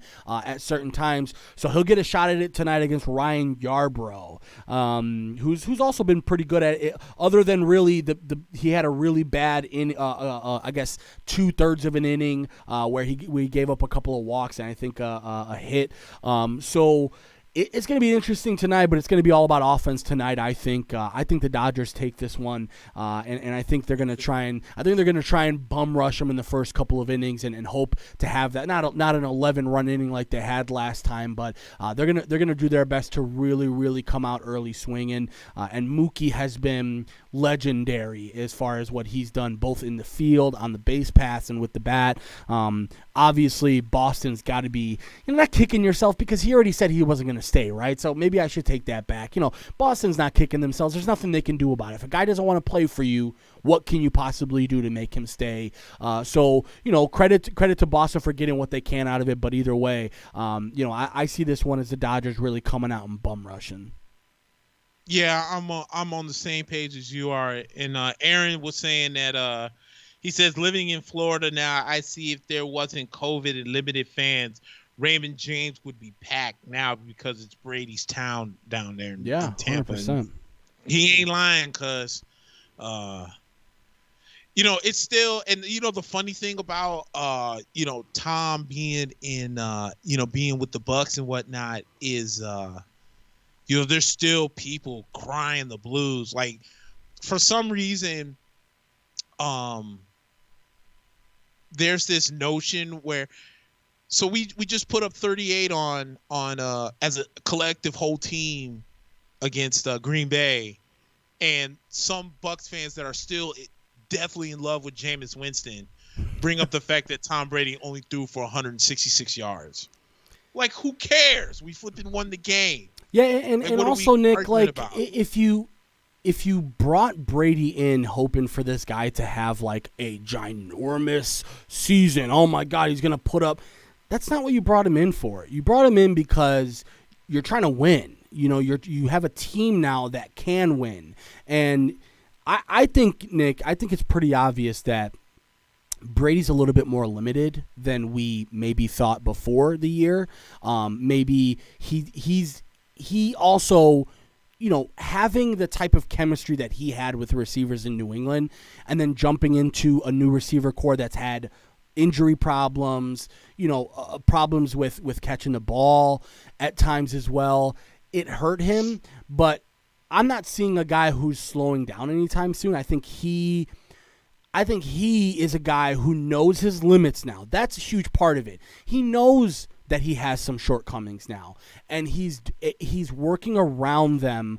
I think one point is like the tight throws to the sideline. You and I both know if you're a quarterback in the pocket and you're dropping back 5 to 7 steps and you try and sling that thing to the sideline, it's got to come out quick and it's got to come out fast. And maybe he doesn't have that same zip to get it to a tight 7-yard route on the sideline anymore. But now he knows, you know what? Instead of taking that 5 to 7 step drop, I'm going to take this 3-step drop. I'm going to get ahead of this throw a little bit more. Maybe I'm going to roll out closer to the wide receiver. The main thing with him is like just keeping him healthy and keeping him up. So, we'll talk a little bit more about that because, obviously you guys have a little bit of a same thing with us with the Bears, just a huge, I guess you could call it, weakness at the left tackle position. Yeah. We'll get into that. But But before we do get off baseball, first, Aaron said he believed that the Dodgers will win in 5. They just have too much talent, and Tampa just doesn't hit enough. I agree 100% on that. But I also wanted to bring up something that I saw you mention yesterday on your specific Facebook about the White Sox interviewing Tony La Russa yesterday. I saw you were not happy on the interview for Tony La Russa yesterday. Yeah, dude. Every time you bring up something on your Facebook and I read your comments, I always read them as if you're speaking, and I just die laughing every time I read. Listen, man. The specific status you mentioned, a St. Louis fan jumped on and basically was like, "Oh, like you're calling him," because first of all, I called him a dinosaur, not because of his age, but because of this guy has not done anything relevant in the league since 2009. I'm sorry, dude. I can't. He mentioned Dusty Baker. He's a St. Louis fan, so he has a little bit of nostalgia towards Tony La Russa. I don't. I'm sorry. I'm not looking for nostalgia. I'm not looking for a feel-good story. I want the best manager that's going to help us win a World Series next year. That's the really huge part. If the White Sox were mediocre this year and then you're like, you know what, maybe we're not going to win the World Series next year, then you're like, okay, maybe start to think about what you can do baseball operations-wise. But we've got a team that's ready. Like, we're 1 or 2 pieces away to being one of the best teams in the AL and also a World Series contender. And the best you can come up with is a guy who hasn't coached, hasn't been in a dugout since 2010. After he left St. Louis, he went to Arizona. He made terrible moves with Arizona. They demoted him twice. And then after they demoted him the second time, everybody around him got fired and he resigned. So the fact of the matter is, and then everything he's done after that has been in an advisory role. He went to Boston when they won the World Series a couple years ago, but he was an advisor. Okay, I'm not giving Tony La Russa credit for what Alex Cora and the Boston Red Sox did a couple years ago. And likewise, he went to the Angels last year, and how did that work out for him? So to me, man, this is like one of those things where Jerry Reinsdorf has a history with Tony La Russa. It's a nice media story, Nick, because, he used to coach the team and he used to be a GM and he used to do. But to me, this is a huge, huge mistake if they hire this guy. There's so many better qualified candidates out there right now and so many guys that aren't, let's be honest, Tony La Russa he's old and he's not with the times anymore, dude. You got, just imagine Tim Anderson, doing a dance after a home run, and you got 75-year-old Tony like, hey, tuck in your pants, young man. Like, that's not the vibe I want in the dugout, bro. Like, I want to be able to have this team that is young and youthful and have not young and youthful, but a guy who can bring those qualities out. So, yeah, I was upset, and more so, I'm just upset by all these people capping for Tony La Russa, Nick. What has this guy done other than have Albert Pujols, one of the greatest talents ever to bless the field, and a team that, again, was constructed around him? Other than having that, Tony really hasn't done much in his career. I'm sorry. Yeah, and I think we pointed this out last week too, where I feel like Tony La Russa reminds me a lot of like a Lou Piniella, because remember when Lou first came to Tampa, there were a lot of can't miss prospects that was on that Tampa team. Yep. Rocco Baldelli, who's now the manager for the Twins, and what was it? Crawford. Corey Crawford. Yeah. Oh no. What was his name? That's gonna bother me now. I know who you're talking about. The right fielder. Or something like that. Yeah. So, and there was him, and there was all these great young pieces on the Rays. But they was always losing 100+ games a year. Why? Because Lou Piniella was not the type of manager to take a young team and develop. Right. You get what I'm saying? Yeah. His style was, God, we suck. We flipping suck. How come you guys aren't better? That's something that veterans might be able to handle better, but not a bunch of young kids that are now 2 years only spent 2 years in Dublin AAA and are now up playing baseball for Tampa. You know what I'm saying? And that's why when you had maybe a much younger Joe Madden who came in and actually worked with the kids, you saw the success come out. Yeah. Same thing with Tony La Russa. I don't see him being that kind of guy. No. If this was if the White Sox were a more veteran team, maybe it would make sense. This is a young, like you said, this is a young team on the come up that might be 1 or 2 pieces away from being one of the best teams in the American League, if not a contender. Tony La Russa is just not that guy. He's not going to bring that up. If you were going to do all that, you might as well have just stuck with Rick Renteria for all that. So I'm with you. I think there's a lot of better guys, and I think a lot of people are looking at the name, right? But they're not looking at the what could happen. They're not looking at the big picture. You figure it's Tony La Russa. This is a guy that won multiple World Series in St. Louis. He had the Bash brothers back in the 80s. Yeah. Everything's going to be A-okay. Nah, brother, it's 2020. Baseball's now based on analytics. And I'm not saying that you need to go and find you an analytic manager. But what I am saying is Tony La Russa he's just not that guy. Like, even I know his Buck Showalter's name has come up, and I wouldn't even throw him in there for the same exact reason. Yeah. If Joe Girardi was still out there, maybe I would have said, I think White Sox should really go after Joe. But obviously Joe's in Philly. So I just kind of think that, we mentioned a few names last week. AJ Hinch, I think, would be good. I still think Carlos Beltran, for what it's worth, he paid, I guess, as we mentioned last week, he paid his dues. He's been gone for the whole year. That's basically like a self-imposed suspension. So what do you have to lose? Yeah. Like, if the New York Mets were quick to want to hire him, as much as they was quick to fire him, there has to be something there for Carlos Beltran for you to be like, you know what? Okay, man, we can get over this. I just want you to manage. Let's move on with it and see where the White Sox go from there. I still think the White Sox should really look into Carlos Beltran, and I specifically say that with the relationship because the core of the White Sox are all Hispanic.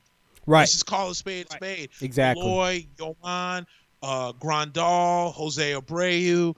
So the core is Hispanic. So why not bring you a Hispanic coach that the young Hispanic players can really grow to? And I think Carlos Beltran would be the best fit. Yeah, and that's what kind of bothers me, Nick, is, I'm not going to cry foul here about anything, but isn't it so obvious that this team needs a Spanish-speaking manager? I don't want to be, I'm not saying this to be controversial. That is such a tone deaf thought process by the organization to say we just locked up a bunch of Cuban players, most of our players are either from Cuba or the Dominican Republic, and to be quite honest, the trend is going towards there even more. The White Sox are going to be, they've always been a Cuban team, right? The White Sox started with Minnie Minoso and all the way up until, you saw Alexei Ramirez and all these guys in the early 2000s and the late 90s. So the legend is growing in Cuba. You have all of these Dominican players and all these players who speak Spanish, and I'm not saying that should be the main quality, right? But wouldn't you think, as somebody who's running an organization, you know what? I just locked up Yohan Moncada. I just locked up Jose, not necessarily Abreu, who's there for another 2 years, but I just locked up Yohan Moncada, Eloy Jimenez. These are guys that are going to be here for the long haul. Wouldn't you want to say, hey, let's bring somebody in that can develop them? And I'm sorry, Tony La Russa, going through pitch sequences with Eloy Jimenez, I don't care what type of translator you have, what type of app you have, it's not the same. It's not the same as Rick Renteria speaking Spanish to them. It's not the same as Alex Cora, somebody who can basically speak from experience. Tell these guys, hey, when I was playing, this is what I did. Or, hey, when somebody did this to me, this is what I did. And it's these little things that I think need to be paid attention to. So that's what really bothers me about the Tony La Russa thing is I feel like the White Sox feel bad for going away from some of what we would call their core fans. I like to call them grumpy old white men. And and they, I think, are trying to throw them a bone here with the fact, I'll be honest with you, Nick, it took a little while for people to like Tim Anderson. I can't think of any reason why, but it took a little while for White Sox fans to warm up to Tim Anderson. Who knows what that has to do with. Right. But at the end of the day, this feels like a bone being thrown to those fans, and I don't care for that. I want to see a team that says, you know what, we know exactly where we're going next year. Here's our manager. So it sounds like by the end of next week we will know who the manager of the White Sox is going to be. And there's a lot of people, which really worries me. There's a lot of people who think Tony La Russa is going to be the guy. Yeah, I'm with you, dude. I hope it's not Tony. Yeah, we'll see, really, man. You just depressed me, man. Now we got to go back to some fun stuff because now I'm just like thinking, dude, if they hire Tony La Russa, this is going to be cringe. This is going to be cringe city for, just the looks that and no Don Cooper anymore. So Don Cooper's gone and you've got no Rick Renteria. I think Frank Menachino's probably staying, but Menachino's in the conversation for some manager jobs now. So, we may see a clean slate here on the bench, which is not exactly what you want, Nick, for a team that's young and growing. You want to see some continuity. So that was one reason why I trust me, I didn't really like some of the decisions Ricky made. But in my mind, I'm thinking, for the sake of continuity, do we give him one more shot at this thing? And the White Sox decided not, and I have no problem with that. My problem now is you're going to bring in a guy who's, hasn't been on a bench since 2011, hasn't really, and let's remember again, I hate to do this, but that's 2011 Cardinals team was stacked. They were one of the favorites of that year. So it's not like he took and developed this team. I know they won in 2006 or 2007, and then they had a layoff, and then they won in 2011. But this isn't a guy. It's not like La Russa took Albert Pujols from a nobody to the best player in the world. No, Albert Pujols was the most dominant player in that era at first base. And all you saw was really good pitchers and really good bullpens from St. Louis. And next thing you know, they win a couple World Series, and Tony La Russa gets credit for it. So, yeah, we'll have to see what happens this week. Yes, sir. All right. I think about that time. About that time. Let's talk about some football. I've got a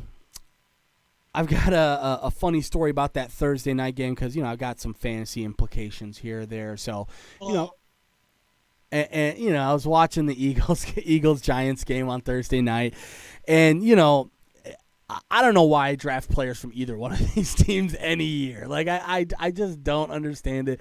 I had Travis Fulgham. I had Evan Ingram. Fulgham ended up having a pretty decent game. He had like 10 targets. But, that was the only reason why I watched that game on Thursday night, because that was just like, you saw some of the potential in the game before it happened. And then when the game happened, you're like, oh, yeah, both these teams are really bad.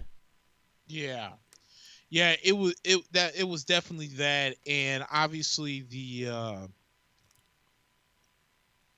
joke of the whole game was the Daniel Jones play, right, where it looked like he had daylight, then he ends up tripping over his own 2 feet, and then he ends up getting tackled like around the 8, but they still scored a touchdown on that drive. And the thing is that, dude, I watched a little bit of that game, and then I watched a lot of the Dallas versus Arizona game from Monday night because I actually had 5 guys in that game going on that Monday night. I had picked up, I had Dak, but obviously Dak got hurt, so I picked up Andy Dalton because Justin Herbert was still he was a free agent in this one league I'm in, so I grabbed him, but didn't realize he was on a bye. So I went ahead and grabbed Andy Dalton because I'm thinking, okay, I think everything's going to be cool. So I got Andy, I had Gallup, I had Amari Cooper, and then I had, what's the kid's name? Zane Gonzalez. Oh, Zane, okay. And then I also had Edwards-Helaire, who, the Chiefs just ran all over Buffalo in that game. So I'm thinking like, okay, after the Bills-Chiefs game, I'm thinking, all right, cool. I got 4 guys that have to get me at least 50 points, so I don't need nothing crazy. Yeah. And between watching that Cardinals game and then watching the game last week, I was listening to some Dan Patrick last night, and he was talking about that the NFL at some point, and I think they already have it in some capacity, about how they're going to do these who hosts playoff games seating wise. Yeah. Because right now the Philadelphia Eagles before tomorrow, because I think Dallas plays tomorrow. They got Washington tomorrow. The Eagles are in first place at 2-4-1. Yeah. So if the season was to end today, they technically would be the 4 seed. They would host a game. They would host a game. And I think they would host, maybe Green Bay, because Green Bay is 4-1 and sitting in second place. So it's just crazy on how a team from the NFC East in a division that's struggling could have a worse record than a team that's much better than them and host the game.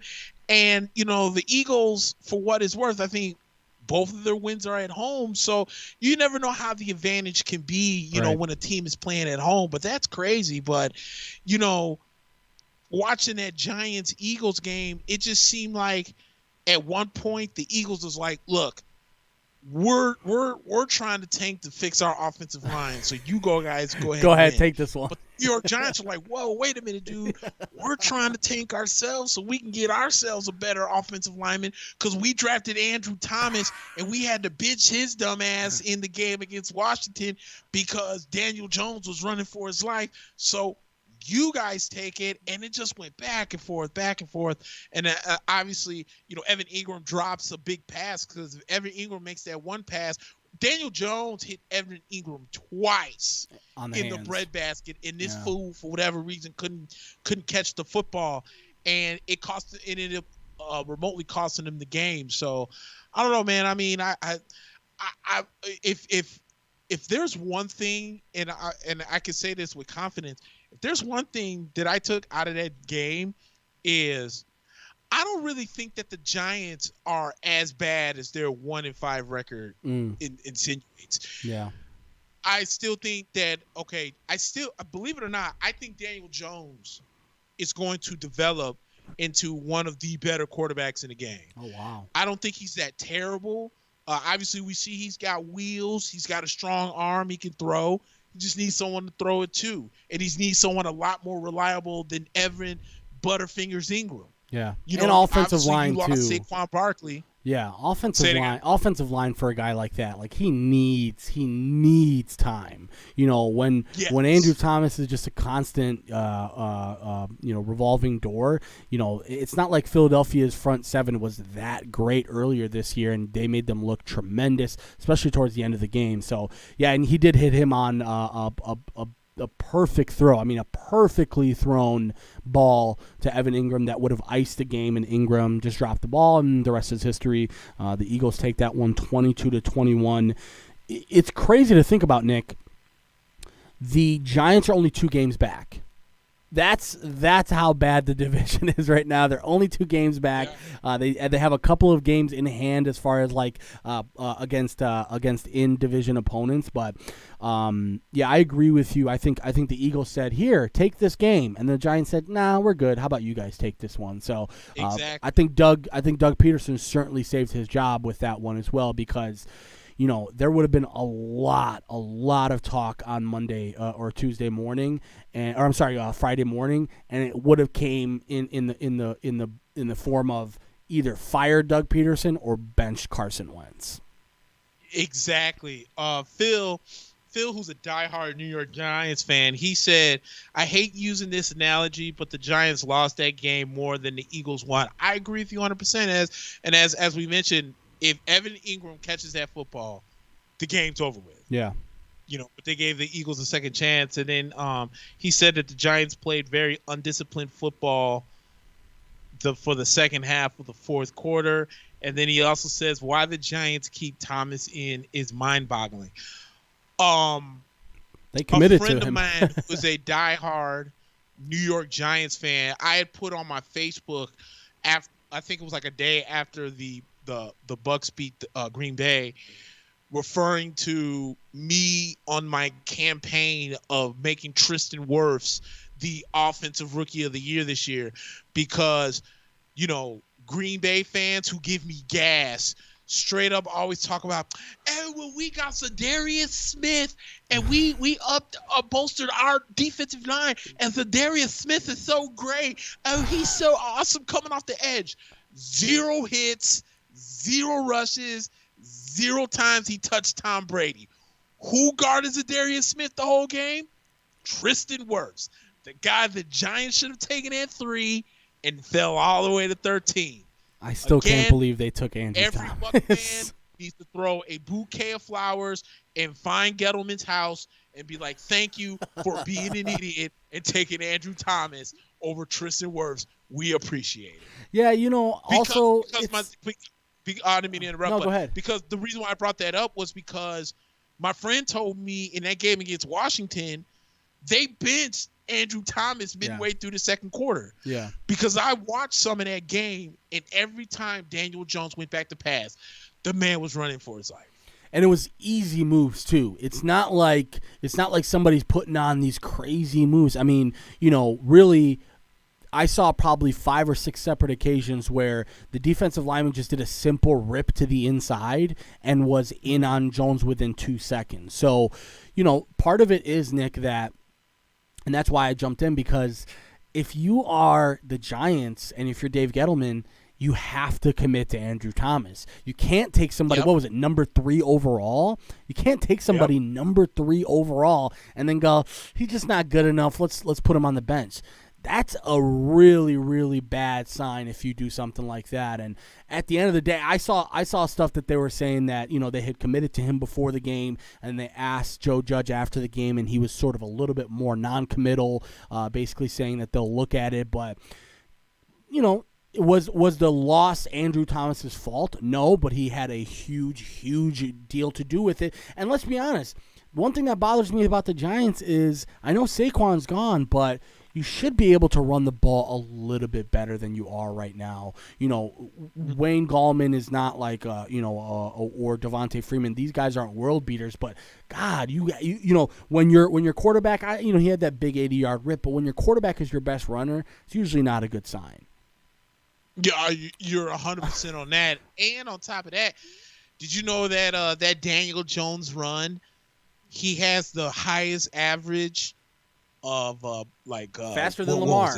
He ran, so he went at 21.5, and that was 0.5 faster than Lamar Jackson. Maybe Daniel Jones. He should have tried 20 faster than the great Lamar Jackson. He should have stuck to 20 miles an hour. That way, he would have scored on that play instead of 20. That extra 1 mile an hour really killed him.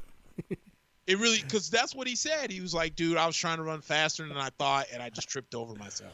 And honestly, that's not. It happens to the best of I was us, about bro. to say, people trying to clown him, that wasn't as embarrassing as I thought it was. This is a guy who doesn't make his living trying to run the ball like that. Come on. And Daniel Jones, I agree.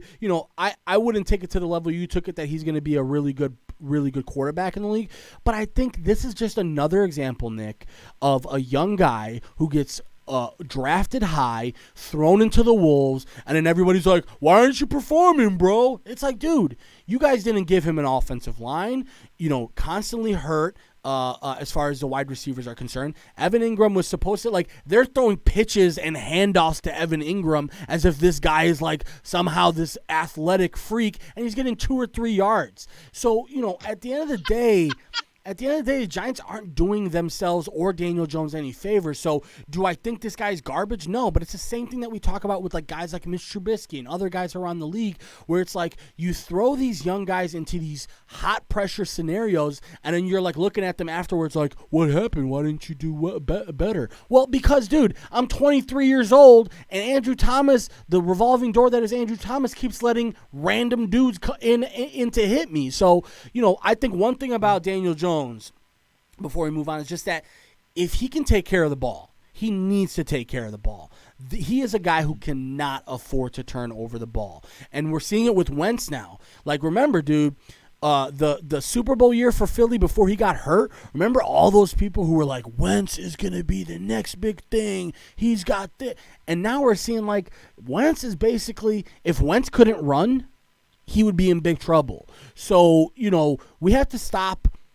First of all, we have to stop crowning these guys when they have one good year or a couple of good games. But we also have to stop dumping these guys because they aren't world beaters after a year or two in the league. And Daniel Jones is a great example of that.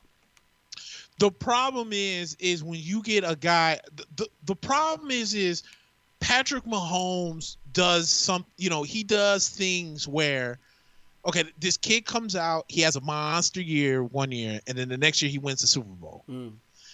But and the same thing with, Mr. Overrated himself, Aaron Rodgers. What a lot of people keep forgetting is that these guys were able to sit on the bench for a year max. And Aaron Rodgers I think it was almost maybe 2 years. But these guys were able to sit on a bench and actually learn and develop before they became great. Right. So that's why I think it's crazy when Bears fans, and they look at, and if you want to say Mahomes, that's fine. Deshaun Watson, I would still hold the phone on a little bit. But if you want to use Mahomes as an example, that's fine. But unlike Mitch, Mahomes was able to sit behind an Alex Smith, learn from an Andy Reid, and develop himself. And they gave him a lot of speed demons to where he could throw the ball to. Oh, and by the way, they're having a great-handed wide receiver in Travis Kelce. Where in Mitch's case, like you said, now he's thrown into a hot pressure situation. And we all know that the Bears have struggled over the years in having that franchise quarterback. So now all of a sudden we want Mitchell Trubisky to be the second coming of Brett Favre or any of these other guys, and then you're clowning Ryan Pace saying, well, we could have had Patrick Mahomes. Well, there's no guarantee that Patrick Mahomes would be doing the same world beater stuff now in Chicago that he's doing right now in Kansas City. Yeah. So my thing is, that's why that I'm always big on coaching. Yep. You know what I'm saying? Because even the great Peyton Manning struggled in his first year in Indianapolis. People forget, if I'm not mistaken, he went 3-13 one year, and then maybe went 5-11 another year. Hence the reason they were able to get Edgerrin James the year that Ricky Williams came out. Threw a ton of picks and made a ton of mistakes that year too. Exactly.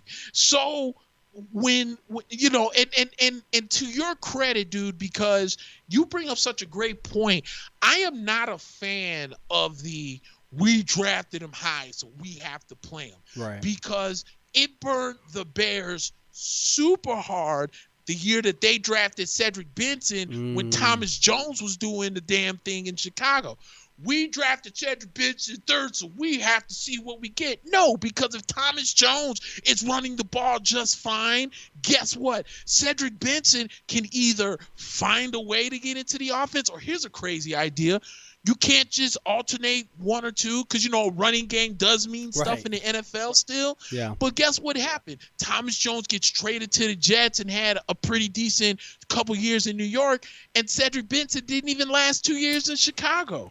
So that's what I'm saying, man. All this, we drafted him high, so we got to play him. That's why he was a first-round pick. No, because if you have a coach that can develop a guy and bring him into a non-pressure situation, a la Patrick Mahomes, who now has a preseason to work with guys, that now has been with the coach for a year to work with guys, and now is going into a season comfortable with the situation, then you get Patrick Mahomes to be the MVP, now Super Bowl winning type of quarterback. Yeah. Mitchell could have been that guy, but, I think Matt Nagy ruined Mitch's career when he didn't play him in the preseason because he was feared that he might get hurt and we can't afford to lose him.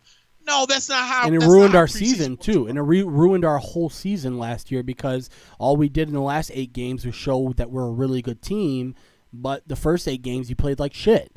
So and it's funny you mentioned coaching because Patrick Mahomes has had the same head coach his whole career. Mostly the system has been the same as far as the system he's running. Mitch Trubisky has had 2 head coaches, 3 offensive coordinators, 3 systems, because the first system he ran was with John Fox. The second system was the first year under Nagy, and then last year's system was different than the first year under Nagy. So the lack of consistency has created such a huge issue that now you can't even say this guy is good or bad. Like, again, the Daniel Jones thing. I can't sit here and say Daniel Jones is not going to be what you think he can be, because at the end of the day, we've seen it before. We've seen guys grow in that way, and we've seen guys who take those steps. We've also seen guys who take steps back, right? So I think the idea is consistency is so important. I think that's one of the reasons why Doug Peterson is still coaching in Philadelphia, because they could have fired him after the last game. But in terms of consistency, holy shit, what are we gonna do? We're gonna fire this guy. You're gonna have Wentz for. I mean, they already locked Wentz up. So in terms of like what you're gonna do now, you're in a position right now where like. There is situations where you're stuck with a player, right? But having a first-round pick, you're not stuck with that person. You can sit that person down. You can let them ride the bench for a little bit, and maybe they develop into a better player next year. But, the Vikings, they're stuck with Kirk Cousins. He's going to have to be their quarterback for the next 2 to 3 years, or they're going to have to pay a lot of dead money, and we'll get into that too. But, that's being stuck. The Bears are not stuck with Mitch Trubisky, or the Giants are not stuck with Andrew Thomas. If you feel like that player isn't good enough to play, have him ride some pine.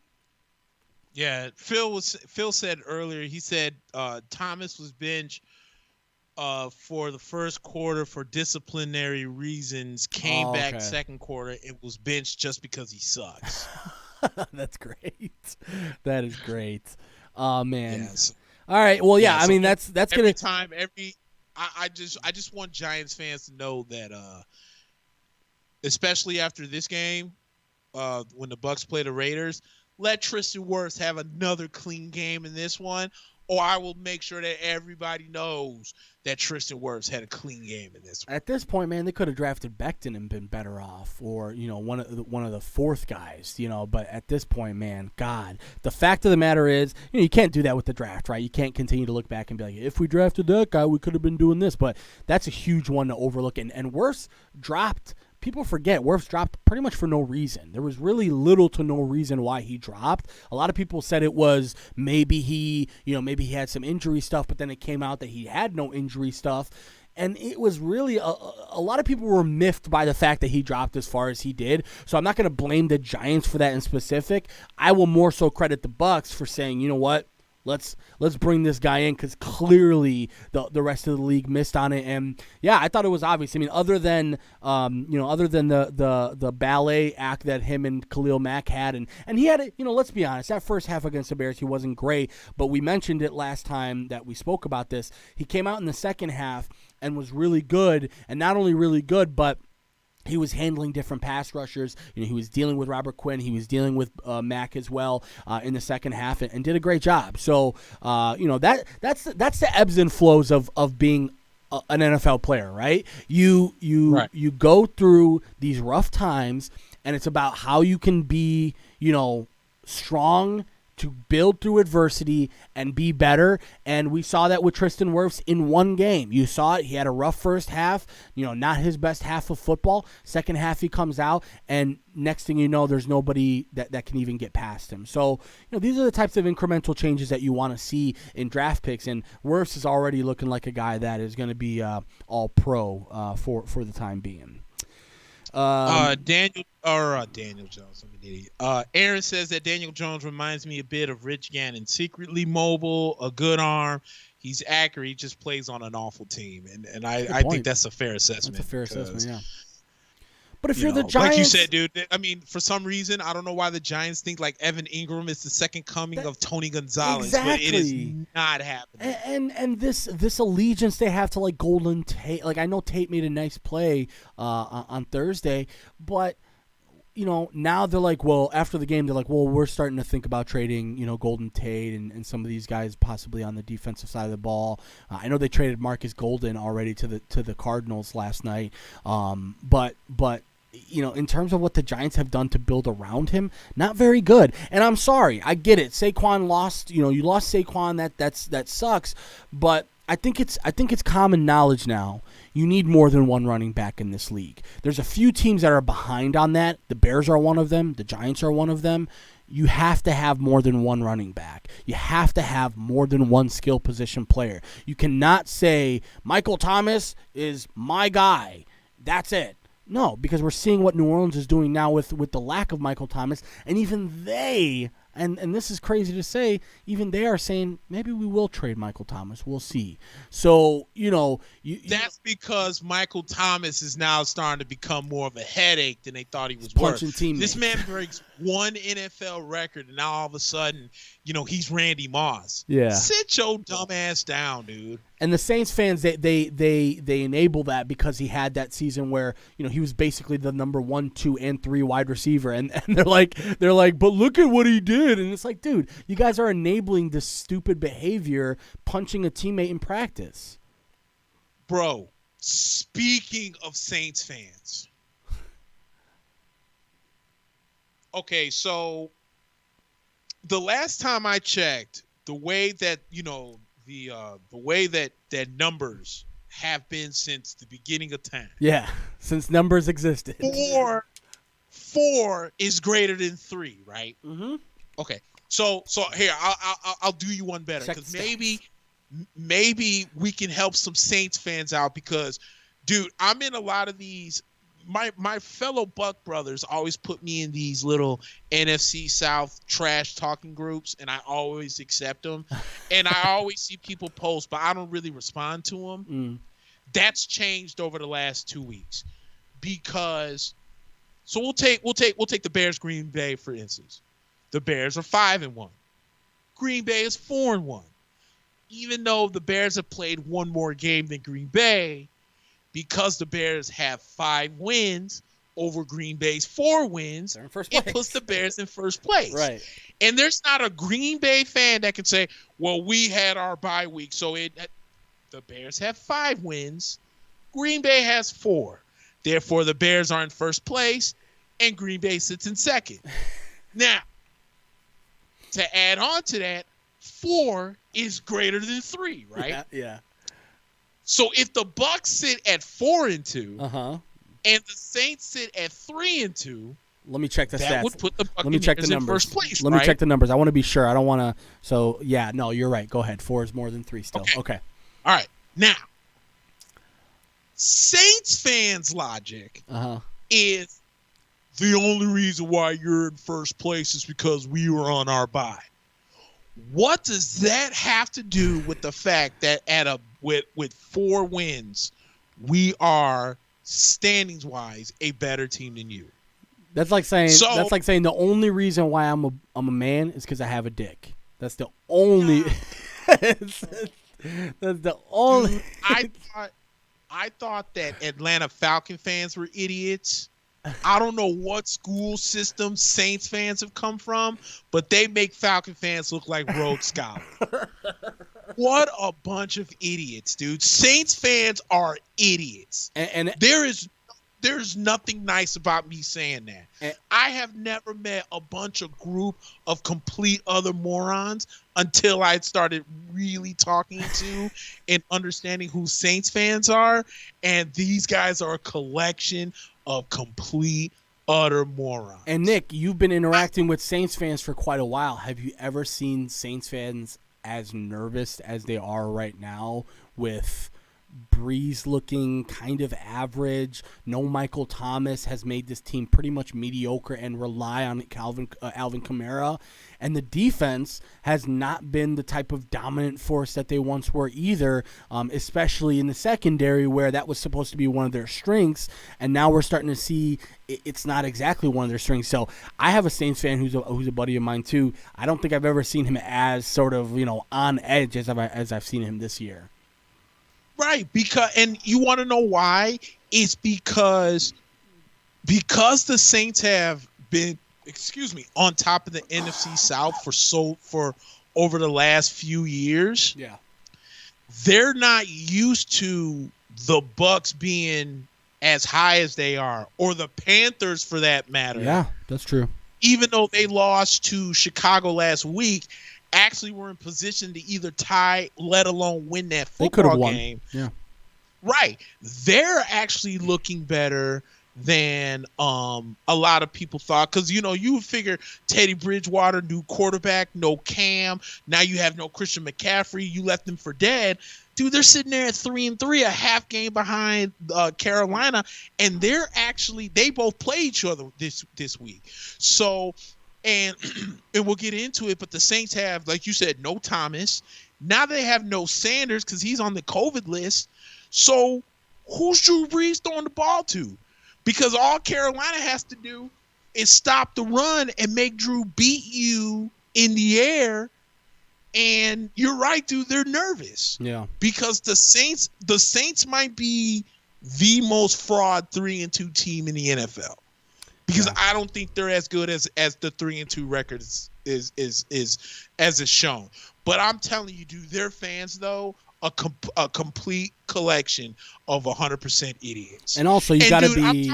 Go ahead. I'm talking about going continuous days. Right.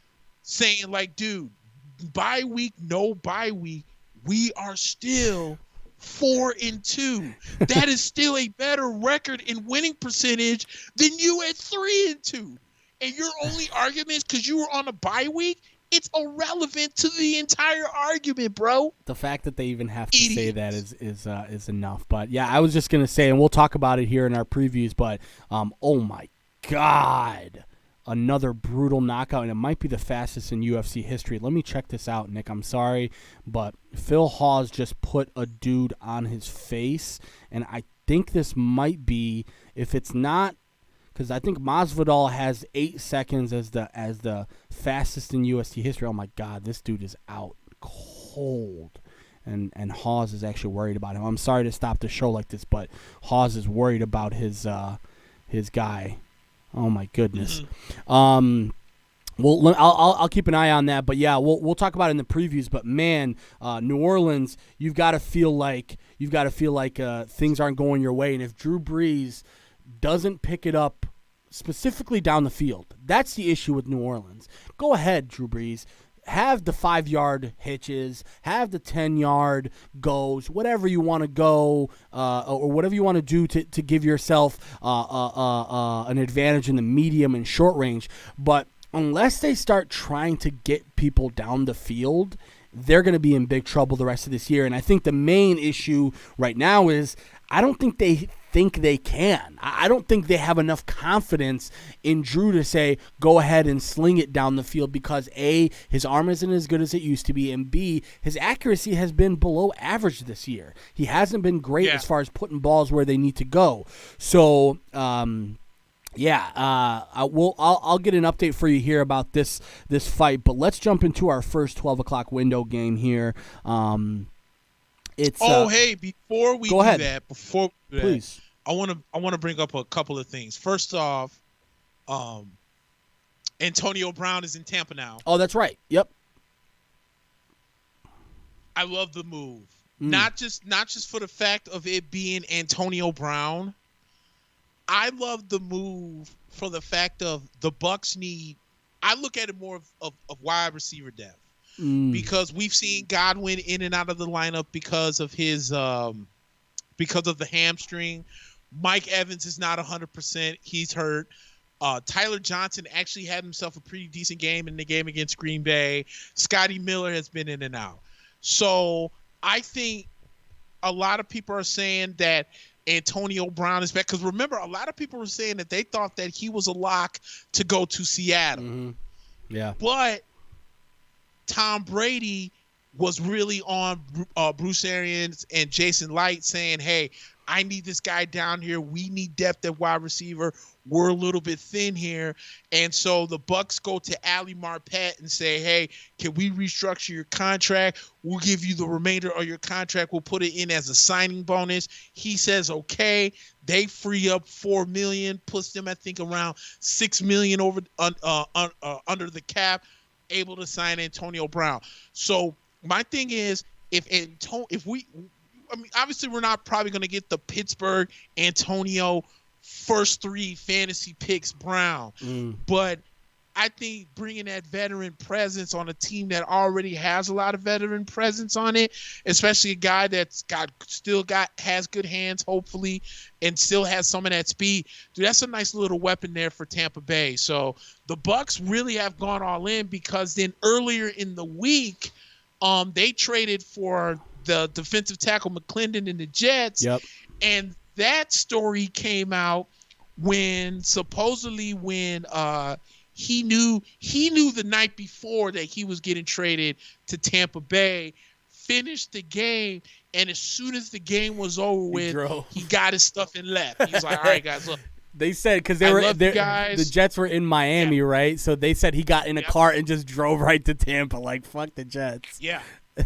and then speaking of Miami, I wanted to bring that up too. So we know that Tua Tagovailoa is now starting over Ryan Fitzpatrick. Oh man. I wanted to get your thoughts on this because it's like I understand why Miami made the move, but why now though?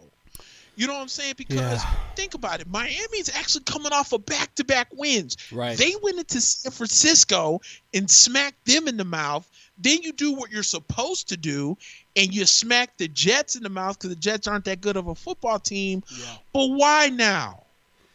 You know, Nick, I've been going back and forth about this one the whole week too. Because at first, all I could think of was, man, how ruthless is this league?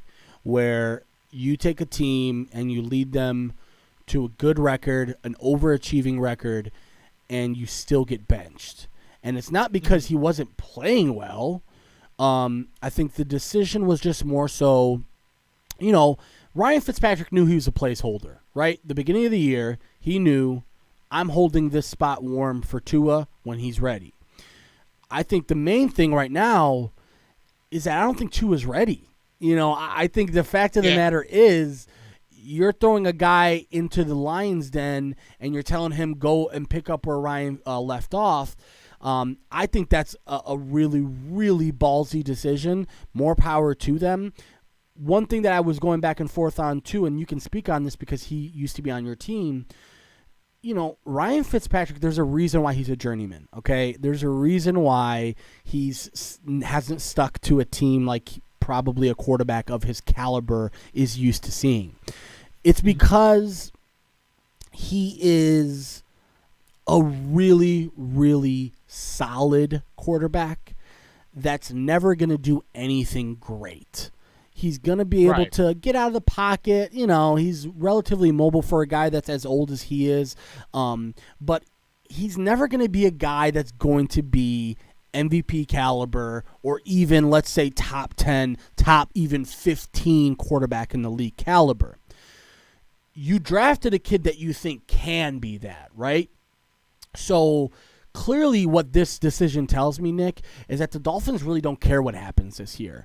They probably don't see themselves in the light of a contender right now. Because if they did, they would try and keep continuity as much as possible to try and build on that. I think what they're thinking is, you know what? We drafted this kid high.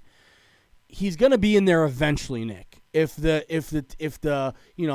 Fitzpatrick gets hurt or has one of his inevitable 3 interception first halves, it's going to happen. So, like I said, I'm torn on this one. I feel really, really terrible for Ryan Fitzpatrick, especially after watching the press conference, and he sort of laid it all on the line, saying his heart was broken, and basically feel like he got fired, and they're asking him to talk about the person who fired him and the person who replaced him. These are really, again, the ruthless aspects of our game here.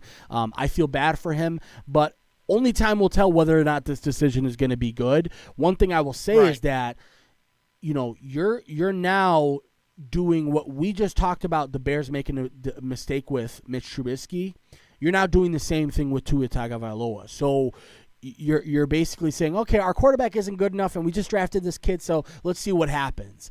And when you do that, I mean, let's be honest, Miami's offensive line is not necessarily a world beater. Myles Gaskin has had a pretty nice year, but he's not like a Pro Bowl running back. Devontae Parker got paid, but is he necessarily like a number one wide receiver? I don't know. So you're still building this team. I'm not sure about it, but only time will tell. What did you think about it? Because I know that, like I said, Ryan Fitzpatrick. You've had him on your team on a couple different stints, I think. So in terms of benching Ryan Fitzpatrick, I guess we can all see the upside of putting in your number 1 pick, right? You don't have to sell us on that. But benching Ryan Fitzpatrick, what do you think about that in specific? Well, I think when he was in Tampa, Ryan Fitzpatrick really got the starting job when Jameis was serving that 3-game suspension for the alleged assault or whatever was going on. Assault, that's right, yeah. Right.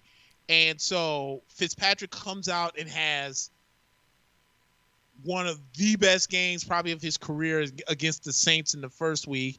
And then they turned around and beat the Eagles the next week.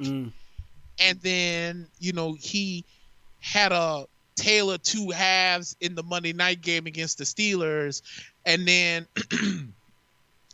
I think what ended up happening with Ryan was, I think Ryan Fitzpatrick,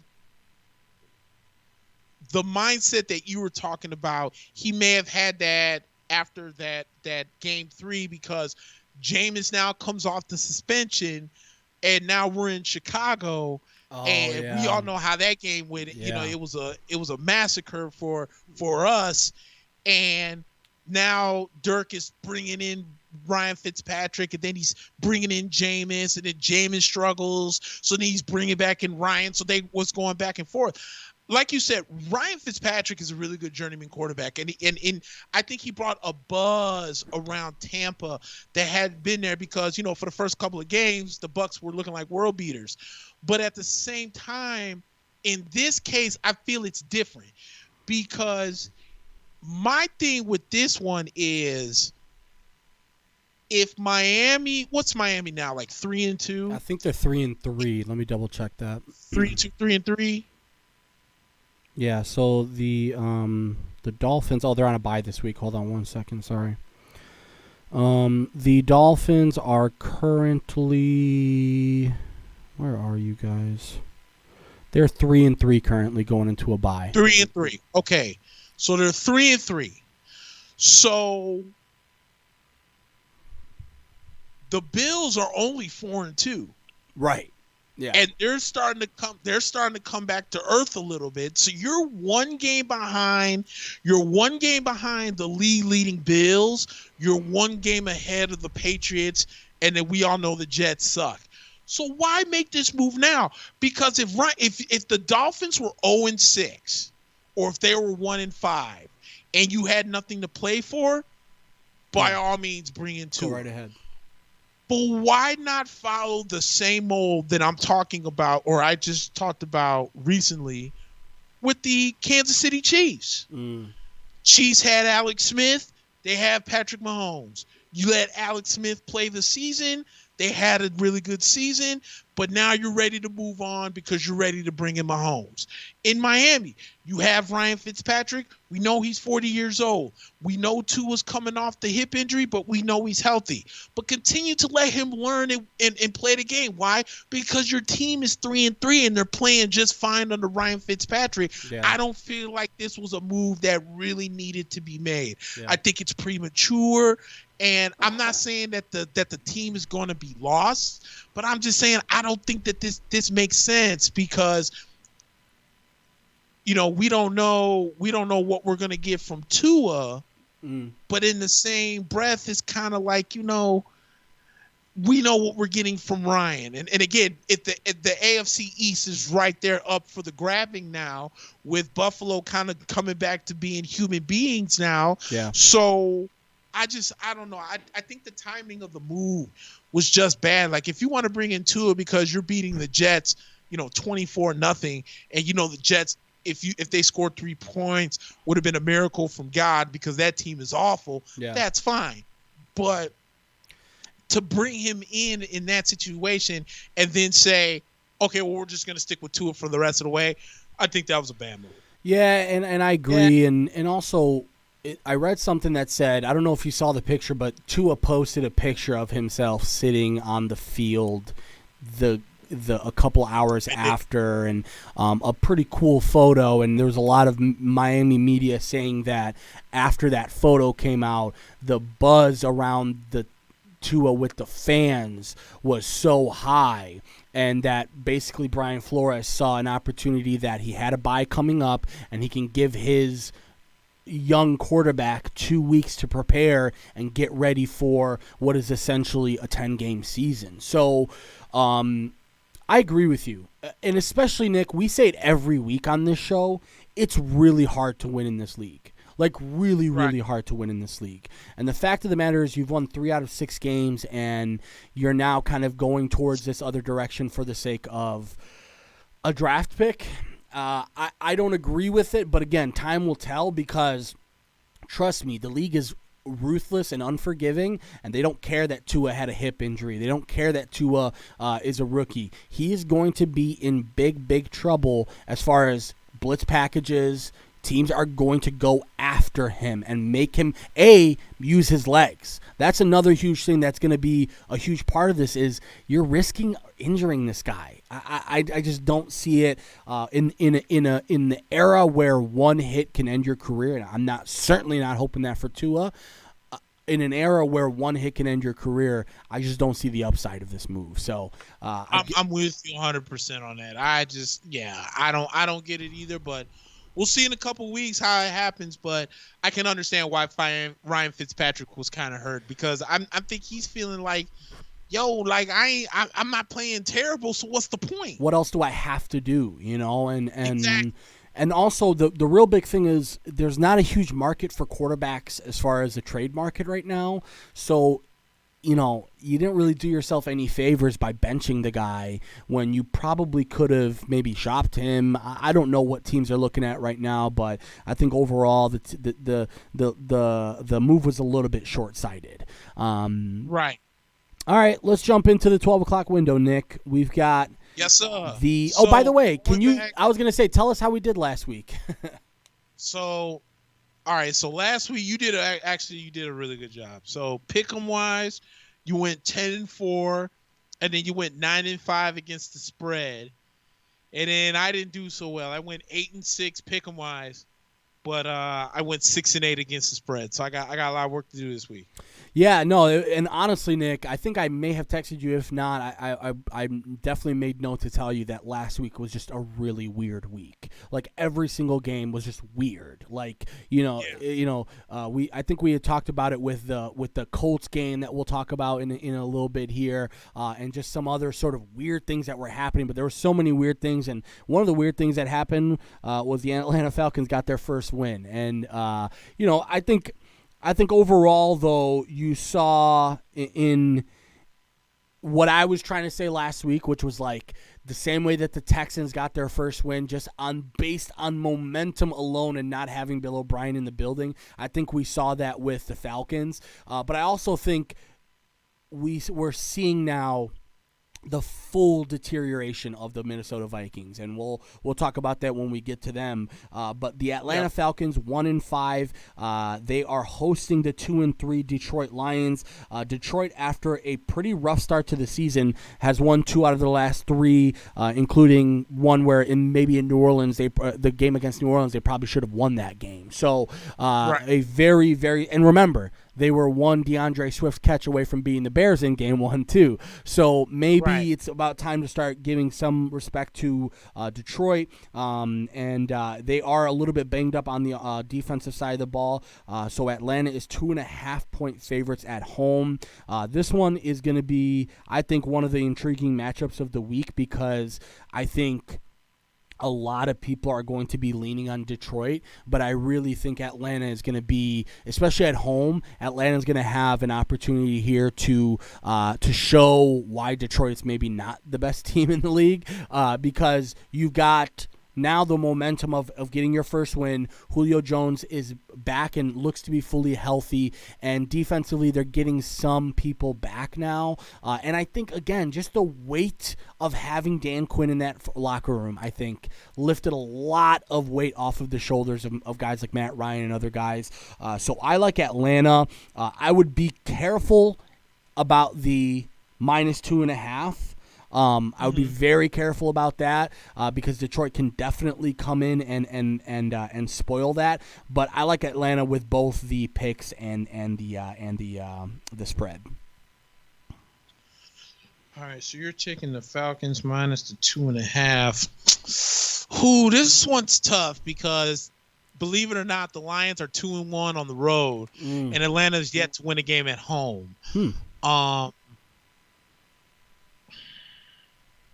Almost kind of like how the Falcons looked last week, because I don't know if you noticed, but one of the defensive players was saying that Raheem Morris was holding a lot of guys more accountable than Dan Quinn was doing. So, and for what it's worth, Raheem Morris used to be a head coach in Tampa, and I remember there was one year where they themselves kind of looked like, world beaters, and then they kind of fell off, and then, they went bad from there. So, he does have the qualities of being the head coach.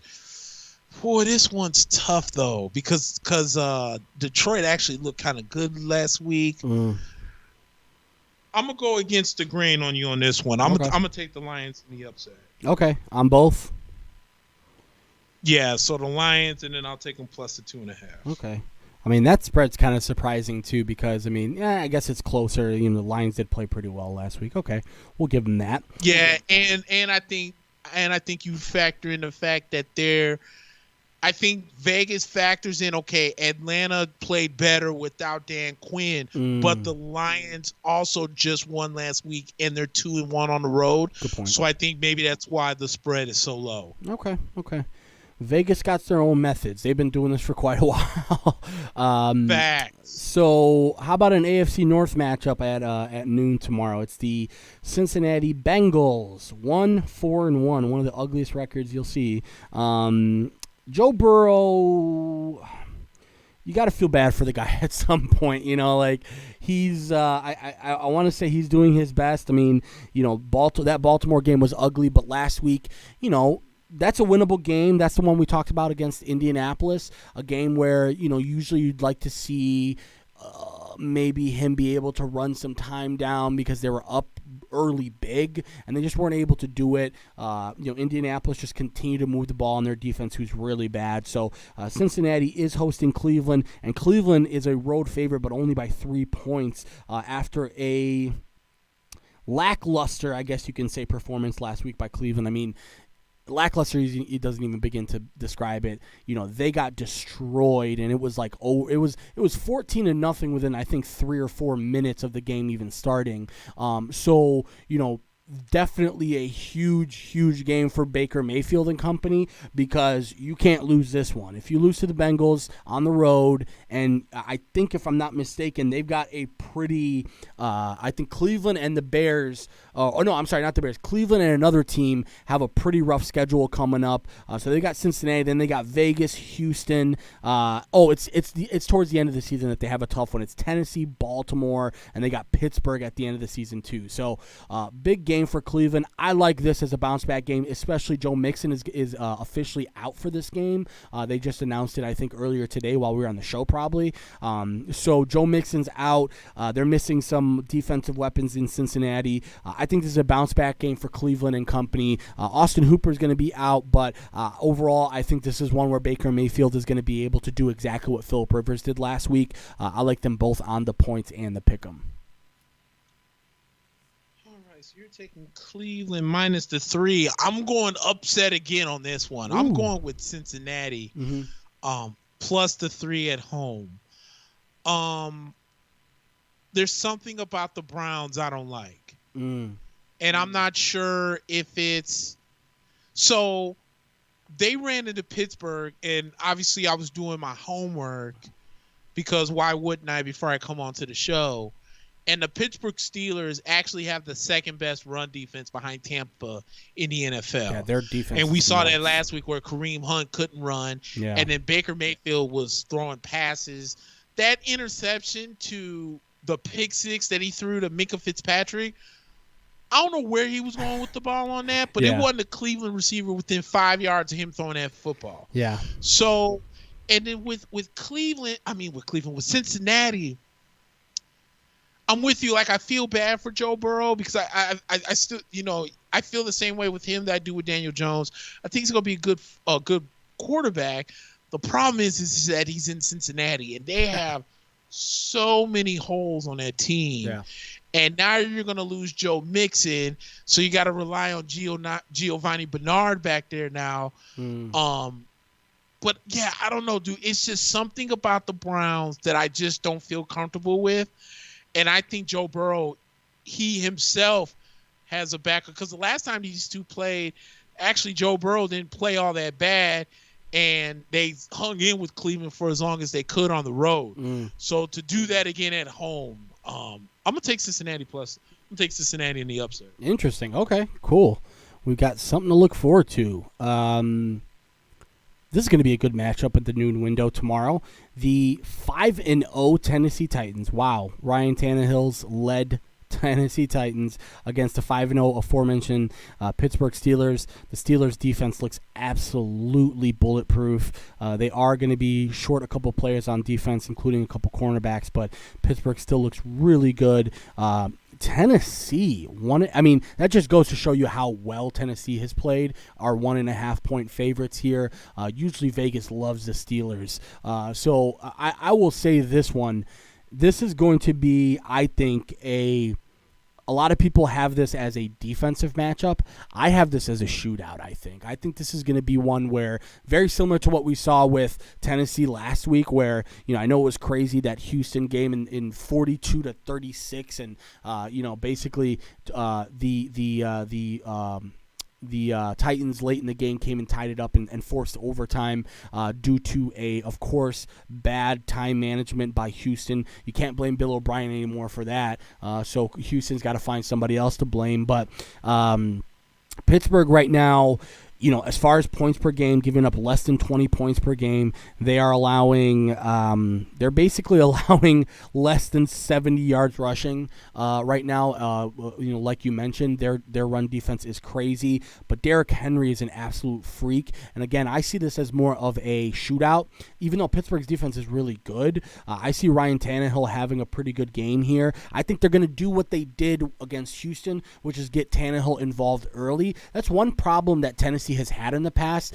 They start the game riding Derrick Henry, and when you do that, he doesn't have enough gas left in the tank for the fourth quarter, and you also lose some steam as an offense. So I see that again. I see Ryan Tannehill coming in. I think it's going to be a shootout. I actually think right now I'm going to go with Tennessee minus the 1.5 and Tennessee on the pick'em. I think they're going to be able to get this done by at least a touchdown.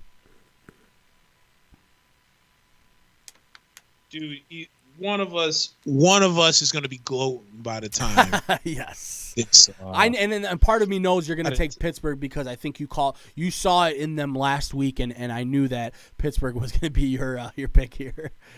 Yeah, and that's exactly the way I'm going. It's gonna suck because they lost Devin Bush for the year with the torn ACL. Ouch. And that's a huge loss for Tennessee. I mean for Pittsburgh. But I agree with you where I feel this is a shootout because I'm not sold on Tennessee's defense.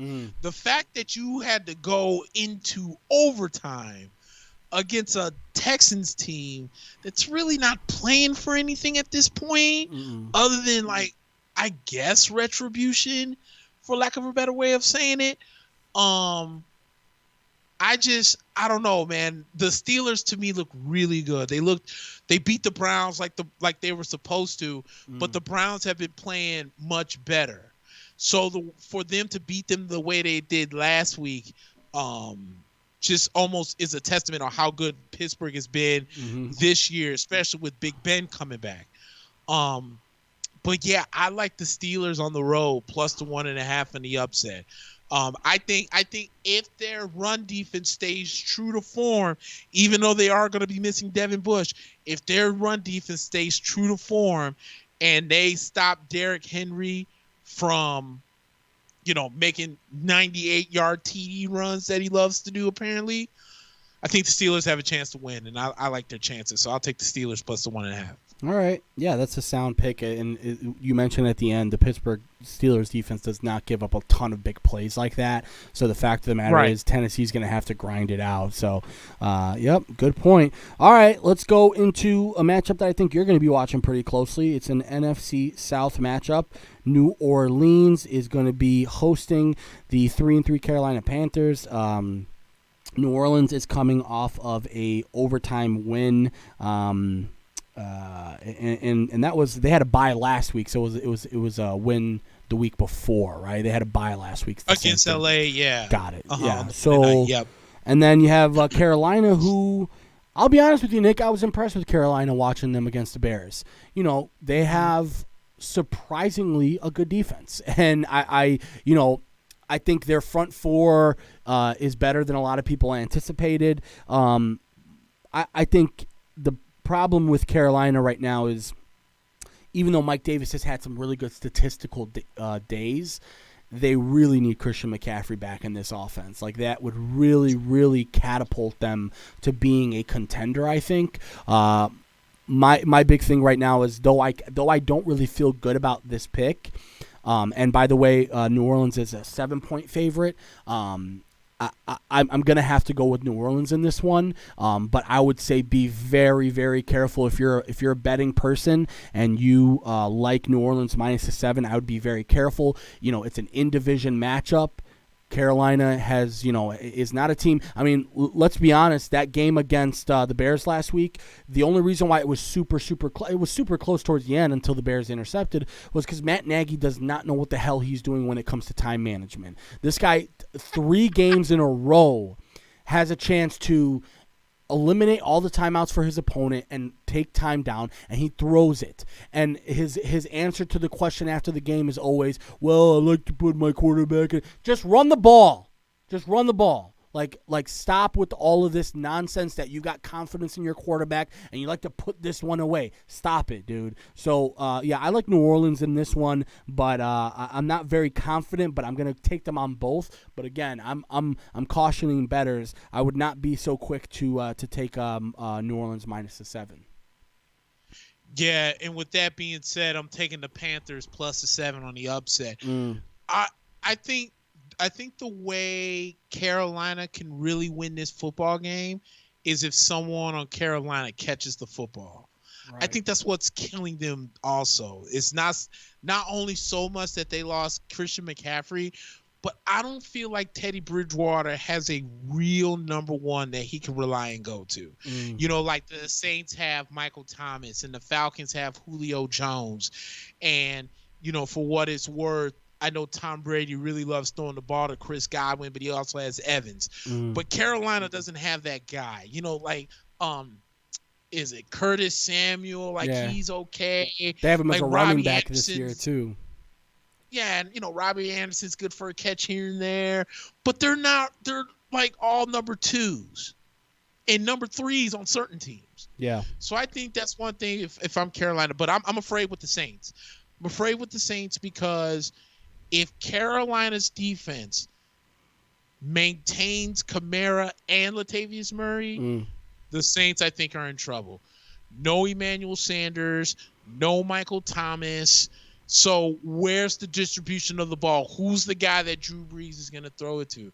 So I think Carolina shows a little bit of defense this week, and I got them on the upset to beat the New Orleans Saints with the Saints coming off their bye week. One of us is going to be real happy next week. Carolina looked majority impressive against the Bears last week. Yeah. You know, the pick six didn't look good, but that really wasn't on Bridgewater. He hit the receiver. It's just he couldn't catch it. Yeah.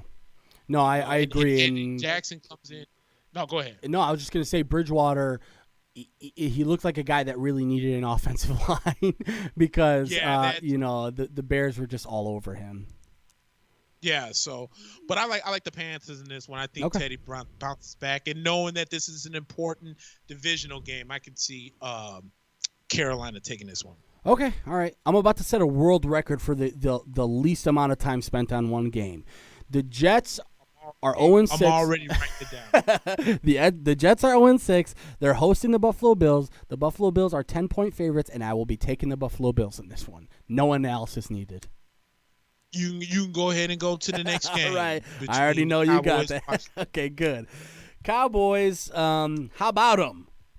They are not in first place, but a win this week, I believe, would secure first place for them officially, as they are in Washington. Washington's 1-5, Dallas is 2-4, and Washington's only a -1 favorite at home right now. I'm surprised even at that, because Washington, since coming out in that first game and having a really solid game, has lost 5 in a row, and it's just not looking good right now for Washington, and they, clearly benching Dwayne Haskins did absolutely nothing for them. All it did was just basically put in a less skilled quarterback who has less time and chemistry with receivers. That was a poorly timed benching, and I don't care what the record was, and I don't even care how good Haskins is. I don't even think Haskins is that great, but it's just a poor football decision to do that. I think Dallas, again, things have been miserable for Dallas. Don't get me wrong. I know that they're,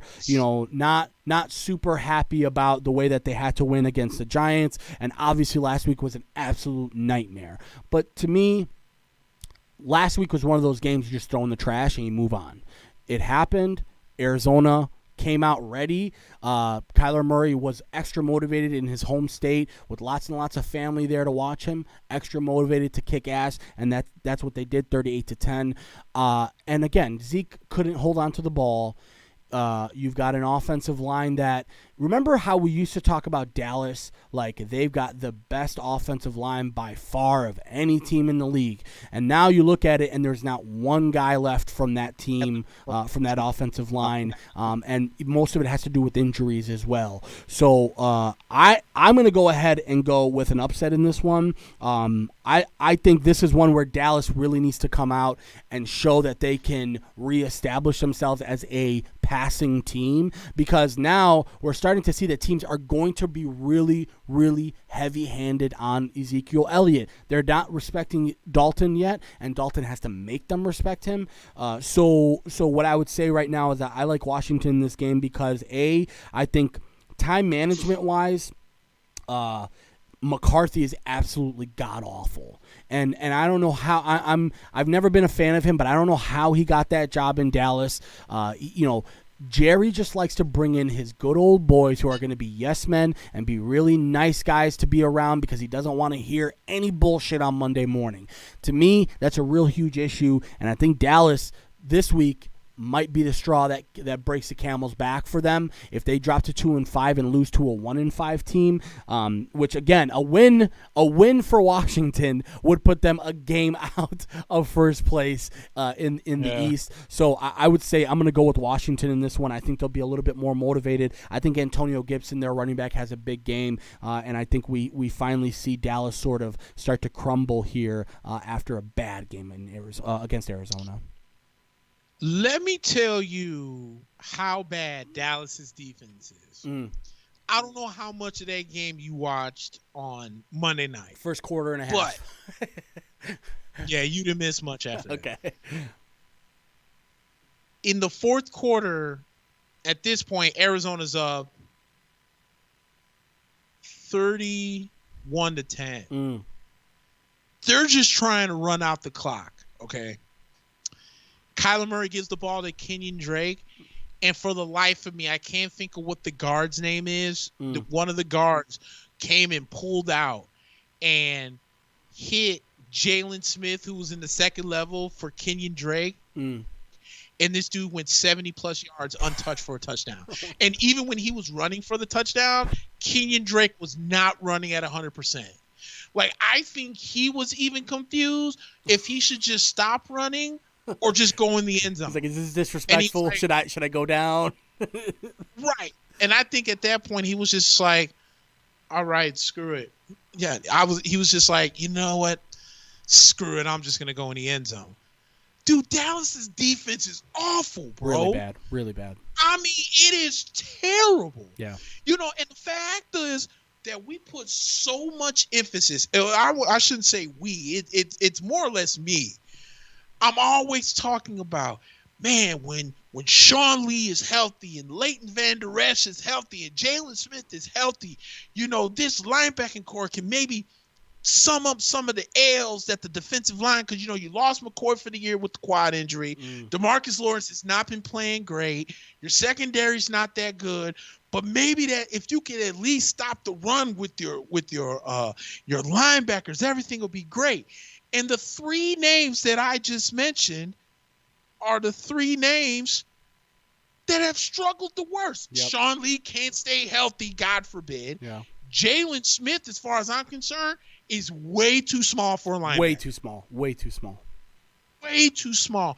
And Leighton Vander Esch is average at best. And he's not healthy.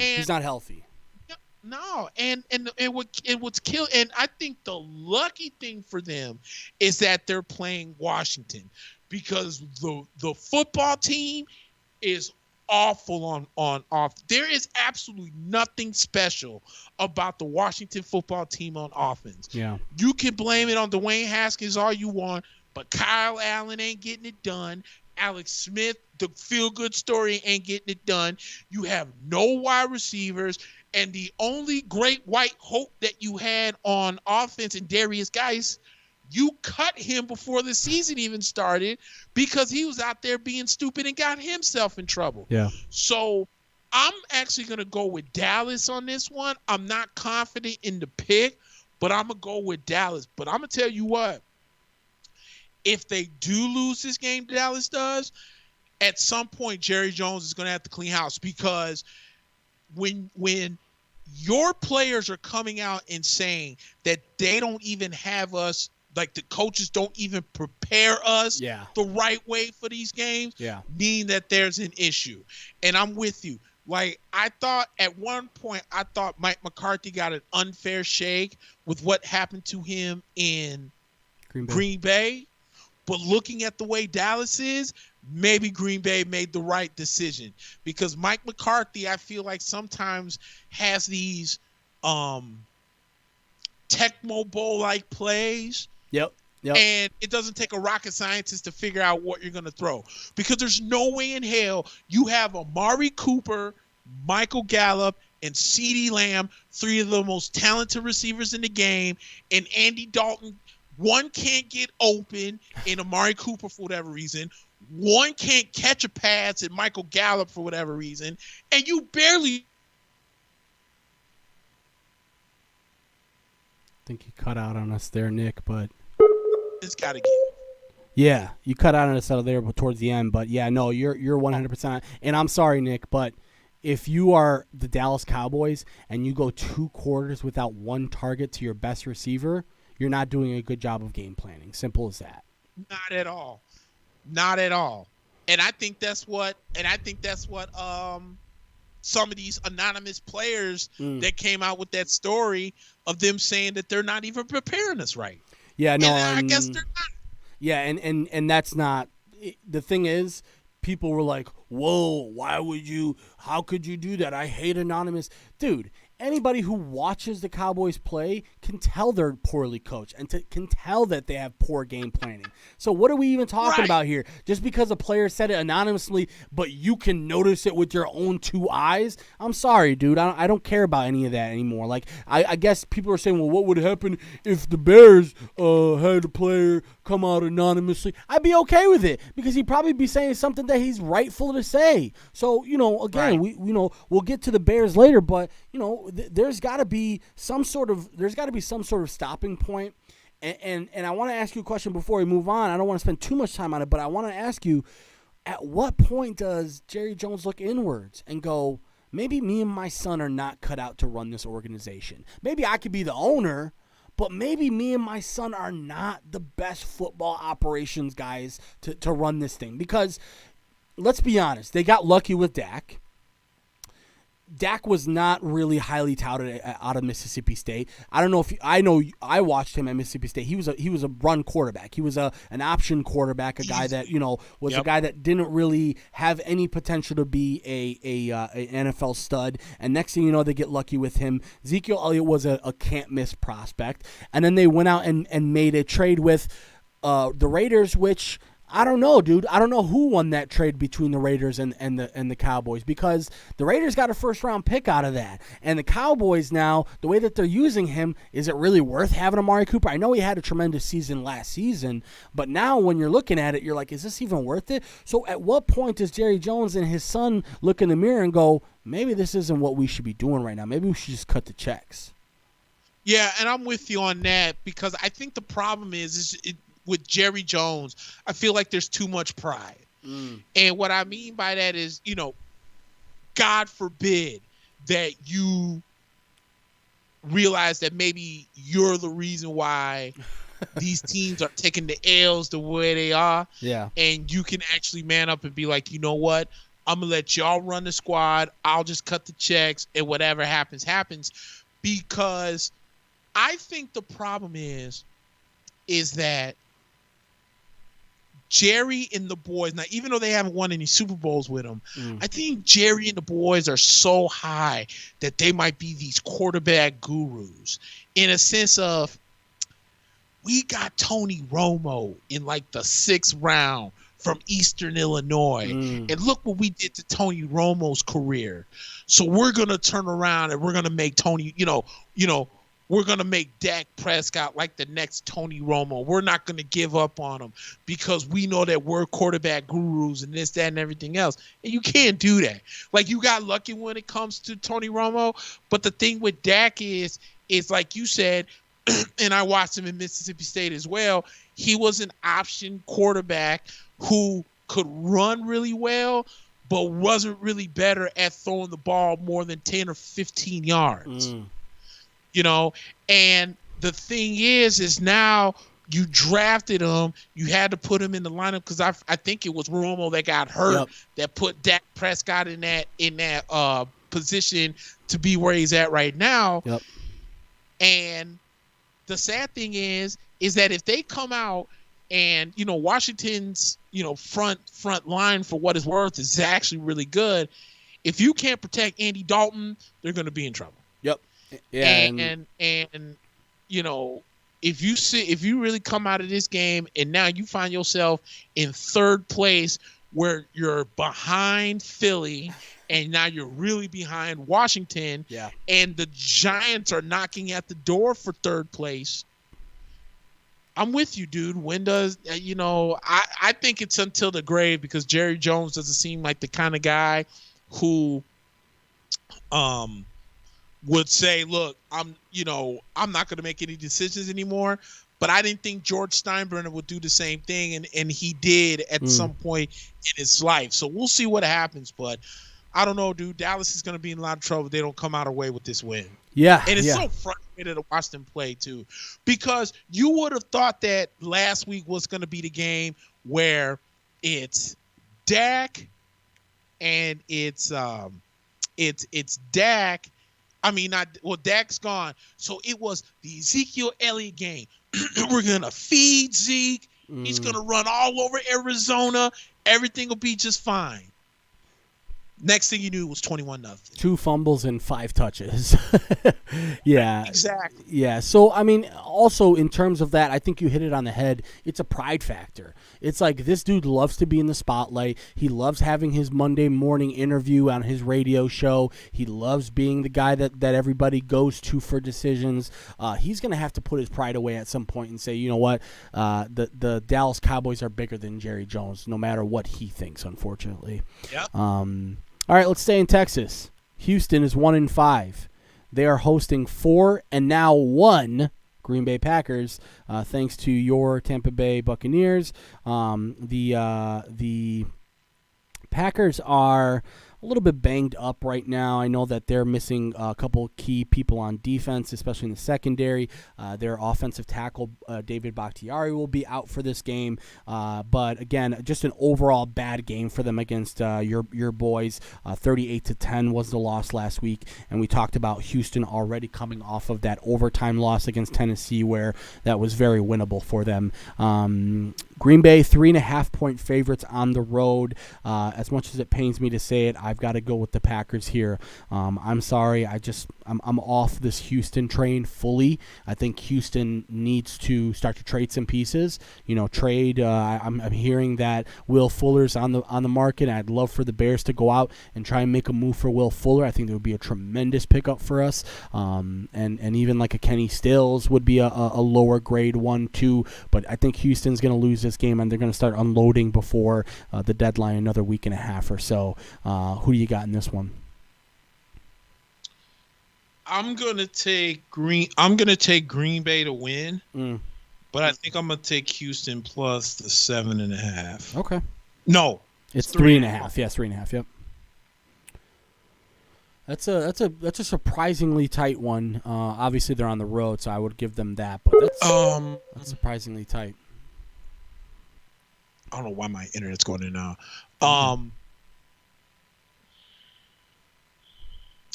I'm scared on which Packers team's coming out. I will say this though. Speaking of trade deadline rumors for the NFL, I did hear that, or maybe there's like this rumor that the Green Bay Packers might be looking into acquiring J.J. Watt from Green Bay. Jeez. For like a collection of picks or something, like a second, third, and like a fifth round pick or something like that. I think Houston. I think it's just time for Houston just to blow this up. Yeah. Like the defense. They're hoping that they can get the back-to-back defensive player of the year in J.J. Watt, and that guy's not coming back. Bill O'Brien put you behind the 8 ball when they traded your best wide receiver for basically David Johnson and a sack of footballs. Yeah. And it's just not working. And I think with Green Bay, I think this is a good bounce back game for them. But Green Bay, I mentioned this earlier about Aaron Rodgers being overrated, and I got his numbers right here. Mm-hmm. And it's interesting, and I'm not going to spend too much time on it, but it is very interesting. Yeah. So in week one, they beat Minnesota, right? Mm-hmm. 364 yards, 4 touchdowns. In week 2 against Detroit, 242 touchdowns. In week 3 against New Orleans, 283 and 3. In week 4 against Atlanta, 327 and 4. But then in week 6 against us, he had 160 yards, didn't throw a touchdown, had 2 picks. So then I had to ask myself, where are these teams ranked defensively? Minnesota, 28th ranked in the NFL. Yep. Detroit, 21st ranked in the NFL. Atlanta is the 31st ranked defense in the NFL. New Orleans is 8th. So, with that being said, this is the exact reason why I've been putting Aaron Rodgers in the overrated category. Because you went against the number 1 defense in the NFL and your dumbass got slapped for 2.5 quarters in that game. Because they threw a pick 6 and actually he should have thrown for 2 pick 6s. Because I don't know what in the hell Mike Edwards was doing, why he couldn't get in the end zone for 2 extra yards. But that should have been back-to-back pick 6s. And the Tampa Bay Buccaneers blitzed and not blitzed and confused Aaron Rodgers so bad that he never got out of the funk. And even as much as I wanted to sit here and be like, you know what, it's Aaron Rodgers, he's going to figure it out, maybe it's going to be a better second half, the Buccaneers did the same exact thing and he still never figured it out. Yeah. Overrated his balls. It's easy against Atlanta's 31st ranked defense to put up 327 and 4 touchdowns. Yeah. But when you go against some real boys, you look like crap. And even that New Orleans one is tricky too, because you said they're 8th. New Orleans, like on paper, may be 8th, but you and I both know that defense is porous. It's not that good. No. It is not that good. And for whatever reason, Aaron Rodgers can beat up all. That's why I'm anxious to see him play the Bears. Yeah. Because someone asked the other day, I was in this group, or I am in this group, and someone was like, do you think the Bears are a top 10 defense? A lot of people are like, no. Why not? Do you know the Chicago Bears are the only team in the NFL, I think, defensively, that has not given up 30 points yet so far this year? And I think they're 5-1. I think we're one of the few teams that hasn't given up a red zone touchdown either. So it's been it's been one of those we talked about the bend or don't break mentality, and yeah, I'm very interested to see that game against the Packers too, because I honestly think it'll go a lot like the way that it went against the Bucks, because I do see the Bucks in a very similar light to the Bears defensively, especially. I know that we both play 3-4, but you guys play a little bit more heavy up front, heavy on the blitzes. Right. And for me, if the Bears are able to replicate that, they should have a similar day than what we saw Tampa Bay do, which is again absolutely dominate. So, and speaking of Tampa Bay, let's talk about them. They're in Vegas this week. 4-point favorites are Tampa Bay going into Vegas. Vegas had a bye last week after a impressive win against Kansas City, so they are fresh and hoping to get the best of your boys. What are you thinking about this one? What are we? You guys are 4-2, and you are 4-point favorites on the road. Let me say this about Tampa. Yep. And I think one of the reasons why I was so happy with Tampa Bay last week was because the game that we saw Tampa Bay in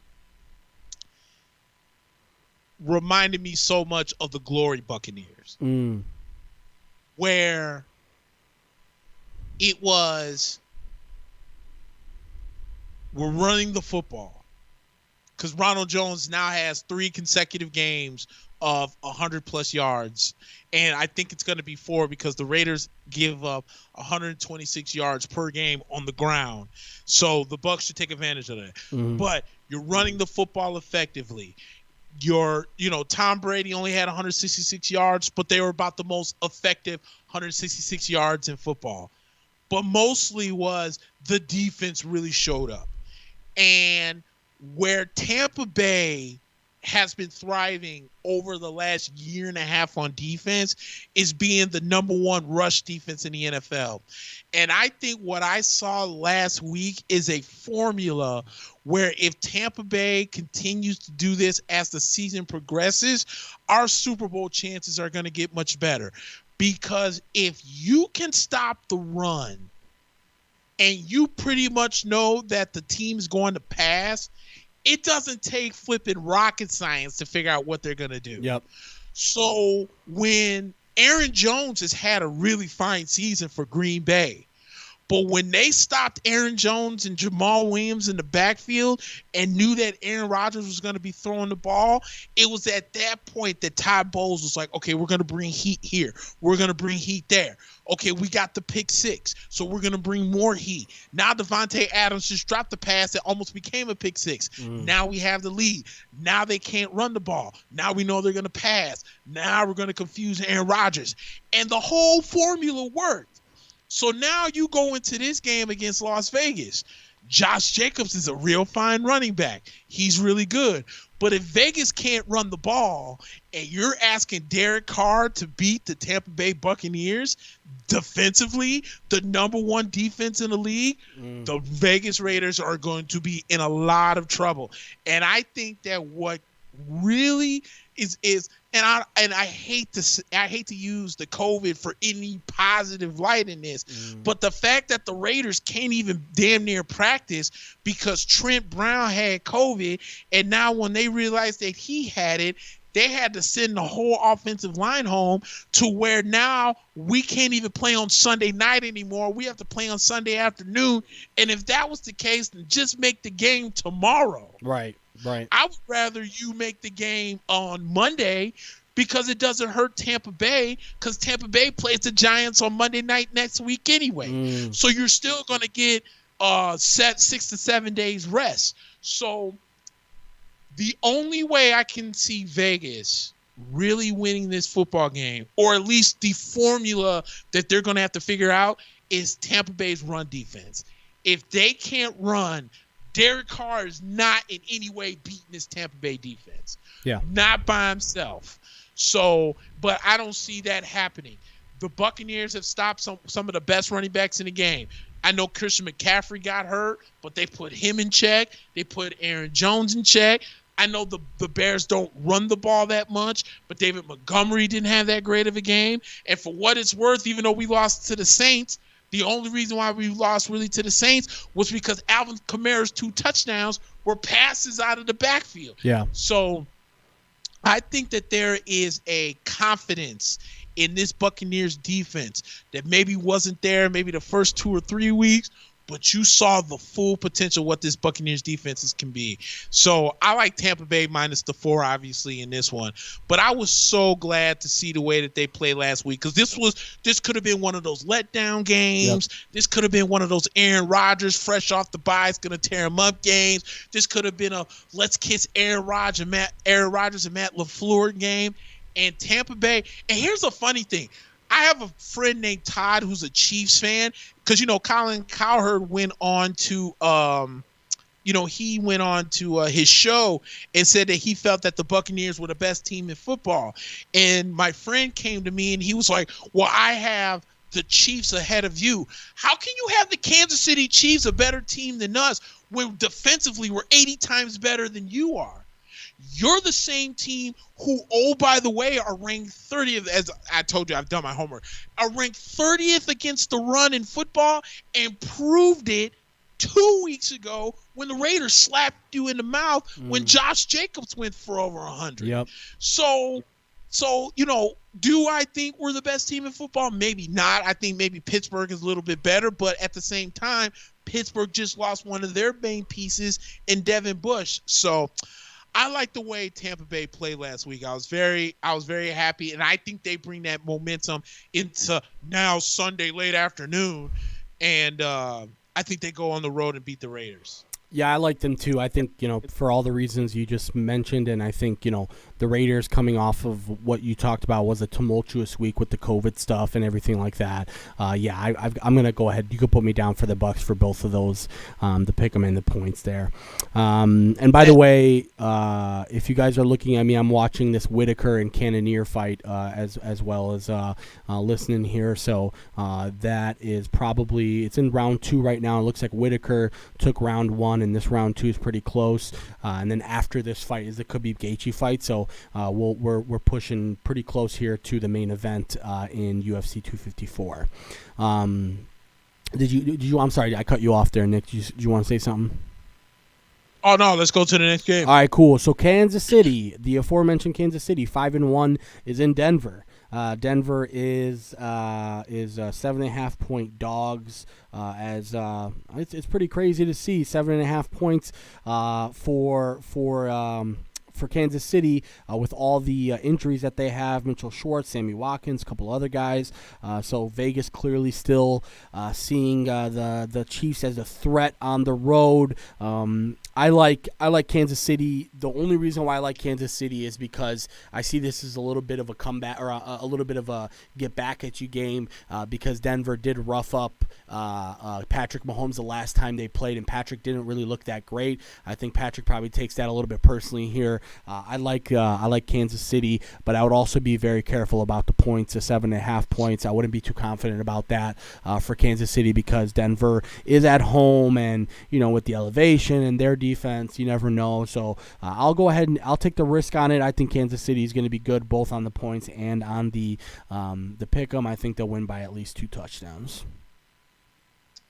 I'll meet you halfway. I'm gonna take the Chiefs to win, but I'm taking Denver plus a 7.5. Yeah, I was close to that, but part of me really thinks that Patrick is going to try and come out and sort of show that Denver can't face him, because they've done a good job of him so far in his career, of just trying to limit him and not try and have him have ginormous games. And they do a very specific thing against him, which is make sure to get pressure up the middle on him. And with Mitchell Schwartz out, that could be tough. So yeah, I was close to doing what you just did.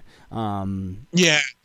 But let's give credit where credit is due. I know New England isn't what they used to be offensively, but the fact Denver went in there and beat New England the way they did was very, very, very impressive. So I'll give credit where credit is due, but I just don't. I don't see the Chiefs really coming. Or I think there's a lot more offense in Kansas City than there's going to be in New England. So. Yep. I think they'll win, but I don't know. I think the Broncos will give them a run for their money. Okay. And Jared Cannonier is on Bambi legs right now, as Robert Whitaker looking to put him away here at the beginning of the 3rd round. Apparently, according to a lot of people, this is so far two rounds to Whitaker. So that whole Adesanya pegging Cannonier is next up didn't work out too well. So I guess we'll have to see what this looks like, but not looking good for Jared Cannonier here, as he's on his back and has Whitaker on top of him. All right, the aforementioned New England Patriots are 2-3. Remember when everyone was saying Tom Brady only won in New England because of Bill Belichick, and things aren't working out too well over there. I mean, I know, again, the COVID stuff, I guess, threw a wrench into what they thought that they were going to be. Obviously, we've seen how competitive they were in their first couple of games. I mean, that Seattle game, I think, was the one that made people turn their head a little bit. They were one play away from winning that game, come out and win against Vegas the week after. But since then, a loss at Kansas City, and you mentioned that loss against Denver at home last week. That was pretty ugly, and the defense did a pretty good job, too. They gave up, I think it was like 6 field goals to Brandon McManus, and that was basically it. So New England, clearly it's a big game for them, because San Francisco is pretty much in the same position as them. 3-3 is San Francisco right now. A little bit of a lackluster start for them. That was a ginormous win for them last week against the Rams, where the Rams were looking like they might be the better team moving forward, and San Francisco said, hold up, let's try that again. And Jimmy He didn't look tremendous, but I think he looked just good enough to win, and they were just good enough to win that game. And looks like San Francisco is just as beat up as they were previously, especially on defense. New England looks like they're going to be getting a couple of different people back, and New England is 2.5-point favorites at home against San Francisco. I like San Francisco in this one. I like them both on the points and on the pick'em. I think they're going to be able to handily win this game because I'm not really sold right now on New England at all. Cam is going to have to come back and prove that this is really what they want to do. Because remember, Nick, they won their first 2 games how? They running with the football, right? Running the football, and specifically Cam running the football. And you and I both talked about in back-to-back weeks, this is not sustainable. You cannot do this for a full season.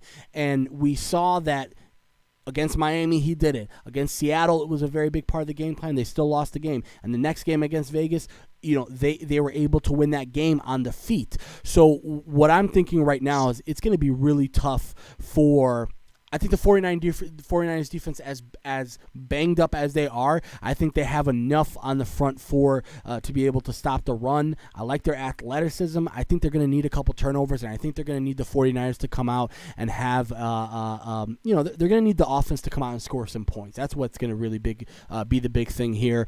So I like San Francisco in somewhat of an upset here. As I was ready to crown Jared Cannonier here, he has Whitaker on the ropes here. 30 seconds left, and Whitaker looks to be wobbled here. So I'll keep an eye on that for you. But how are you thinking this game is going to play out? New England 2.5-point favorites at home against 49ers. Yeah, I'm with you. I like San Francisco on this one. First of all, San Francisco is undefeated on the road, so I think that kind of helps them out. But, I'm with you on your assessment as far as New England is concerned. I think what made them win games, they kind of gone away from. And, speaking of the rumor mill, there's still some talks that maybe New England was talking to Atlanta about acquiring Julio Jones. Mm-hmm. That would be a great upgrade because they really, Julian Edelman is getting old. N'Keal Harry still has not come into the wide receiver they thought he was going to be. Yeah. And did you see? I'm sorry to cut you off. Did you see the list of receivers that the Patriots passed up on to get N'Keal Harry? There was like DK Metcalf, AJ Brown. I mean, there was like 5 or 6 young stud receivers that went in rounds 2 through 7, and the Patriots picked N'Keal Harry in the first round. Yeah, and could you imagine if DK Metcalf would have been on that team? DK Metcalf, Tom Brady might have stayed. Tom Brady might have stayed. He might have been like, you know what, I might stay. I'm with you on that because DK.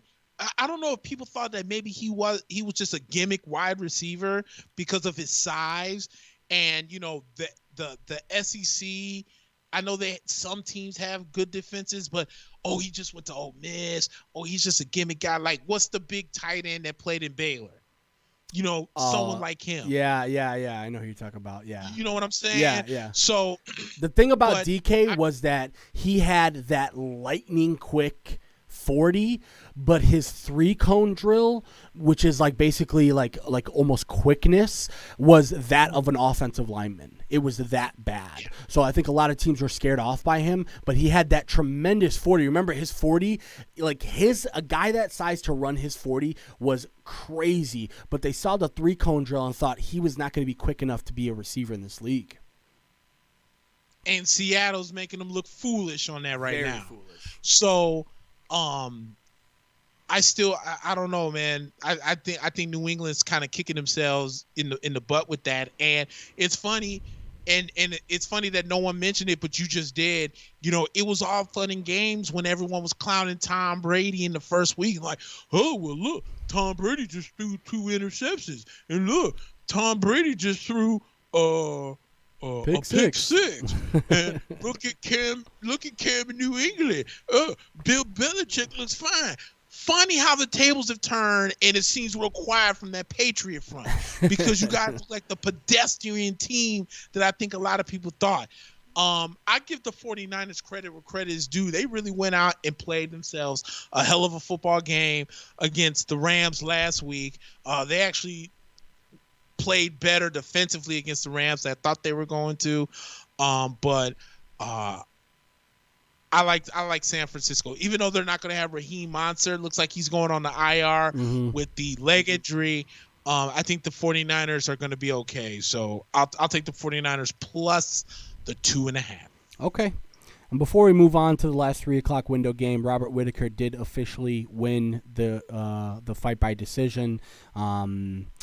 Yeah, I guess we'll have to discuss that next week about what's next there because, I mean, does Izzy say, okay, we'll give you the rematch now? I guess we'll have to see what Izzy says after this fight, but congrats to Robert Whittaker. Big win against Jared Cannonier, who's been hot as ever in the middleweight division. All right, cool. 1-4 Chargers, 1-5 Jacksonville. The favorite in this game is 7.5-point favorites are the home team, the Chargers. Justin Herbert looking for his first official win as a starting quarterback. And Jacksonville's a little bit banged up here. Miles Jack, their best defensive player, is going to be out. They have some offensive line issues. I feel bad for anybody who's a Jacksonville fan right now because, all they can really get right now are mini spiritual wins. Like, oh, Gardner Minshew got another touchdown. Awesome. But there's really nothing of substance that's going on in Jacksonville, unfortunately. And it's crazy because we haven't talked about once a head coaching change in Jacksonville, which is really surprising because this is a guy who's not new to Jacksonville. Like, he's been there for quite a while. I know he took them to the playoffs a couple of years back with Blake Bortles, so I think that may be the huge thing. But Jacksonville right now, I can't see them winning this game. I like the Chargers. I think the way that Justin Herbert has looked the last couple of weeks against your Bucs, a very tough Bucs defense, against New Orleans, a very tough New Orleans defense on paper. You got to hand it to him. And that loss last week, not last week, the week before against New Orleans was tough for him. So I think Justin Herbert has a big game, and I think he gets his first win as a starter here. And I like him on the points too. The only question I have about this game is when can we end the Gardner Minshew debate? The project. Yeah. Dude, he's not that good. No. Okay, he's not that good. Can we end this Minshew mania? Like, seriously, I think this is all a gimmick. I think this is all a joke. I don't think he's really all that good. And Jacksonville, all this talk about the Jets trying to draft Trevor Lawrence, the Jacksonville Jaguars need to throw their name in that hat because, dude, I mean, this team's just not that. It's just not that good. No, it's not. And it's not. They don't have any wide receivers. You let your best running back just go for free. You traded your best defensive player in Ngakoue, and then he turned around and got traded from Minnesota. And now he's in Baltimore. So Minnesota officially just saying, you know what? So Daniil Hunter out for the year. No Ngakoue. They lost their starting safety to a year-ending injury. So Minnesota just said, all right, we'll get. And I'm sorry, but Jacksonville, they made it out like bandits with that one because though they're not really showing the product on the field, I think you hit it on the head. If they're in the conversation right now for Trevor Lawrence, which they should be, and they're hoping the Jets get a couple wins the rest of the season so that they could be a part of it, I wouldn't be mad if I were Trevor Lawrence because you know what? I go to Jacksonville, I think that's a better situation than the Jets. I'm sorry, that's just me. Easily. Easily. Yep. The Jets are a complete mess. All right. Let's go for the Sunday night game. This is a pretty good game after watching Arizona on Monday night do what they did to the Cowboys. I know the Cowboys have not exactly been an example of a shutdown team, but Seattle's 5-0, Arizona is 4-2, and this is a huge win or a huge game for Arizona. If they have any aspirations of winning the division, they have to win this game. Even though they would have one more left with them, this is a huge game for them. Jamal Adams still out for Seattle, and obviously Chandler Jones still out for Arizona. They traded for Marcus Golden from the Giants and hoping to get more pass rush. 3.5-point road favorites are Seattle. I like Seattle in this one. I'm still not convinced about Arizona. I was big on Arizona earlier this year, but their 2 losses really have me nervous, and I don't give them any credit for what they did to Dallas because I just think Dallas is that bad. So I like Seattle in this one. I think Seattle's going to be an interesting team moving down the stretch because they're doing it with all offense at this point. Their defense has not done a lick for them. Jamal Adams coming back will help them in a couple of weeks, hopefully, but I still think Seattle has enough on defense to be able to stop Kyler Murray. I know Kyler Murray has had tremendous games lately, but I like obviously it's hard to pick against the MVP Russell Wilson and DK Metcalf right now. So I'll take Seattle both on the pick 'em and the points. I'm taking Arizona plus the 3.5. Okay. Because do you know who's the worst defense in the NFL? I'm going to guess it's the Seattle Seahawks. It is the Seattle Seahawks. Give up a whopping, got it right here, please, 471 yards on defense. That's too much. I think Arizona at home takes advantage of the worst defense in the NFL. I know it was Dallas, but if they can on the road beat up a Dallas team, I think they can at home, at least offensively, beat up a Seattle team. Yeah. And I will also give credit where credit is due with the Seattle Seahawks, where they're undefeated and Russell Wilson is playing like a man possessed. But I think that catches up to him this week. If Seattle can't make plays, which they haven't done defensively in their first 5 games, I don't see it changing. I like Arizona to pull the upset and beat Seattle at home. Yeah, it's definitely going to be a shootout. So yeah, I will commend you on that one. All right, Monday Night Football with the Bears this week. They are on the road in L.A. against the Rams. The Rams are clean off of a disappointing loss, I guess you could say, for them against San Francisco. They thought that they would be able to beat that one, and they would have been 5-1 going into this one, like the Bears. You talked about who did you talk about being the worst 3-2 team in the league? I would say that the Bears are probably one of the worst 5-1 teams in the league. I just, I love this team. Yeah, I forgot who it was too. I think it might have been I don't know who it was, but when you said it, it made my ears perk up because I say that about the Bears. I just, the Bears have not given me any confidence at all. That Carolina win last week, again, tough to win in this league. Credit to them. Give them a hand, but they're still showing the inconsistencies that we've seen so much out of this team, and that's disappointed so much out of this team in the last couple of years. And offensive line is a major issue for this Bears team right now. And when you got offensive line issues and you're facing Aaron Donald, you've probably got a lot of homework to do. So one thing that is really keeping me from outright picking the Rams is that it's Monday Night Football, and the Bears tend to show up when it comes to primetime games a little bit better. I think it showed against your Bucks. Like, if that game against the Bucks wasn't Thursday night, I don't think we win that game. I don't know why I'm saying that. I don't have anything to substantiate that other than my feelings, but I just think that if that wasn't a Thursday night game, I don't think we win that one. So likewise here, I think they're going to need every push that they can get here because the defense is a little bit banged up right now. Khalil is a little bit banged up. Buster Screen's a little banged up. I think both will play, thankfully, because it's Monday night. But Rams are 6-point favorites in this one. I like the Bears to be able to beat that. I don't see that this is going to be a blowout. I don't think. I think if you give the Bears 6 points, they should win this game. So I'll take them for the points. One thing I will say is just that I don't have a lot of confidence in this pick, but I think I'm going to do it. I like the Bears in this one because it's Monday Night Football. I think you're going to see a version of this team that's going to be what they think they're showcasing to the world what they are right now. Nick Foles in specific, I think they're going to see a lot of David Montgomery, and quite frankly, I think we're going to see this defense have a coming out party against Jared Goff, because Jared Goff has basically one really good offensive lineman, and the rest of his offensive line is So we'll see how the running game does as well, because they don't really have a starting running back right now. It's basically like three guys, and whoever is doing really well at the time gets it. That doesn't really tend to work against the Bears. So I like the Bears in the pick'em. And again, if I were a betting person, I would pick up the Bears as a dog, 6-point dog on the road.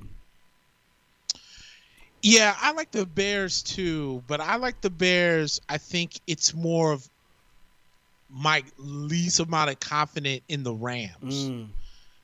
I don't think, dude, the Rams piss me off so bad, because I thought last week would have been a great week for the Rams to kind of keep a stranglehold on the West against a beaten up San Francisco team. Mm-hmm.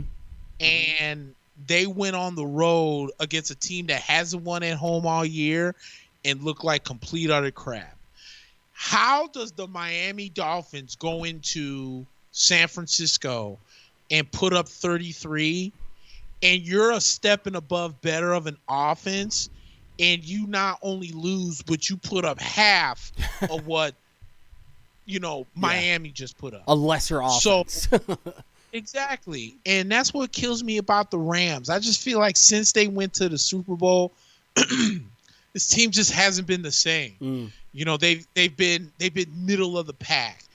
Jared Goff has one good game, but we're like, oh man, look, McVay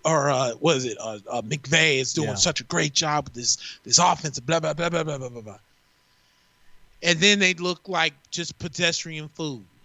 Next week. I think with the Bears, because with their bend but don't break, we love to play on prime time attitude. I think that you're going to see the same results this week with the Rams that you saw last week. So I like the Bears plus the 6. All right, cool. Yeah, I'm hoping for that one, and I didn't mention that too, but that was a huge part of my pick too, because if they would have beat the 49ers like I was expecting them to, I would have gone, oh man, we're in trouble.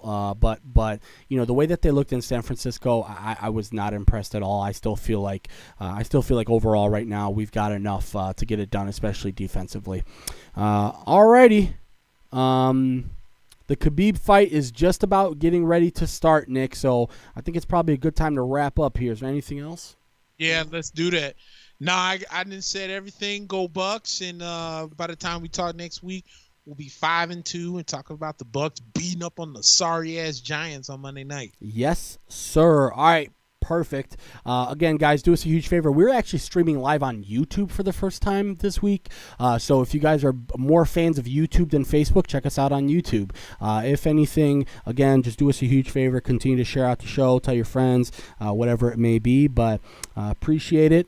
For Nick down in Houston, I'm Mack. Peace.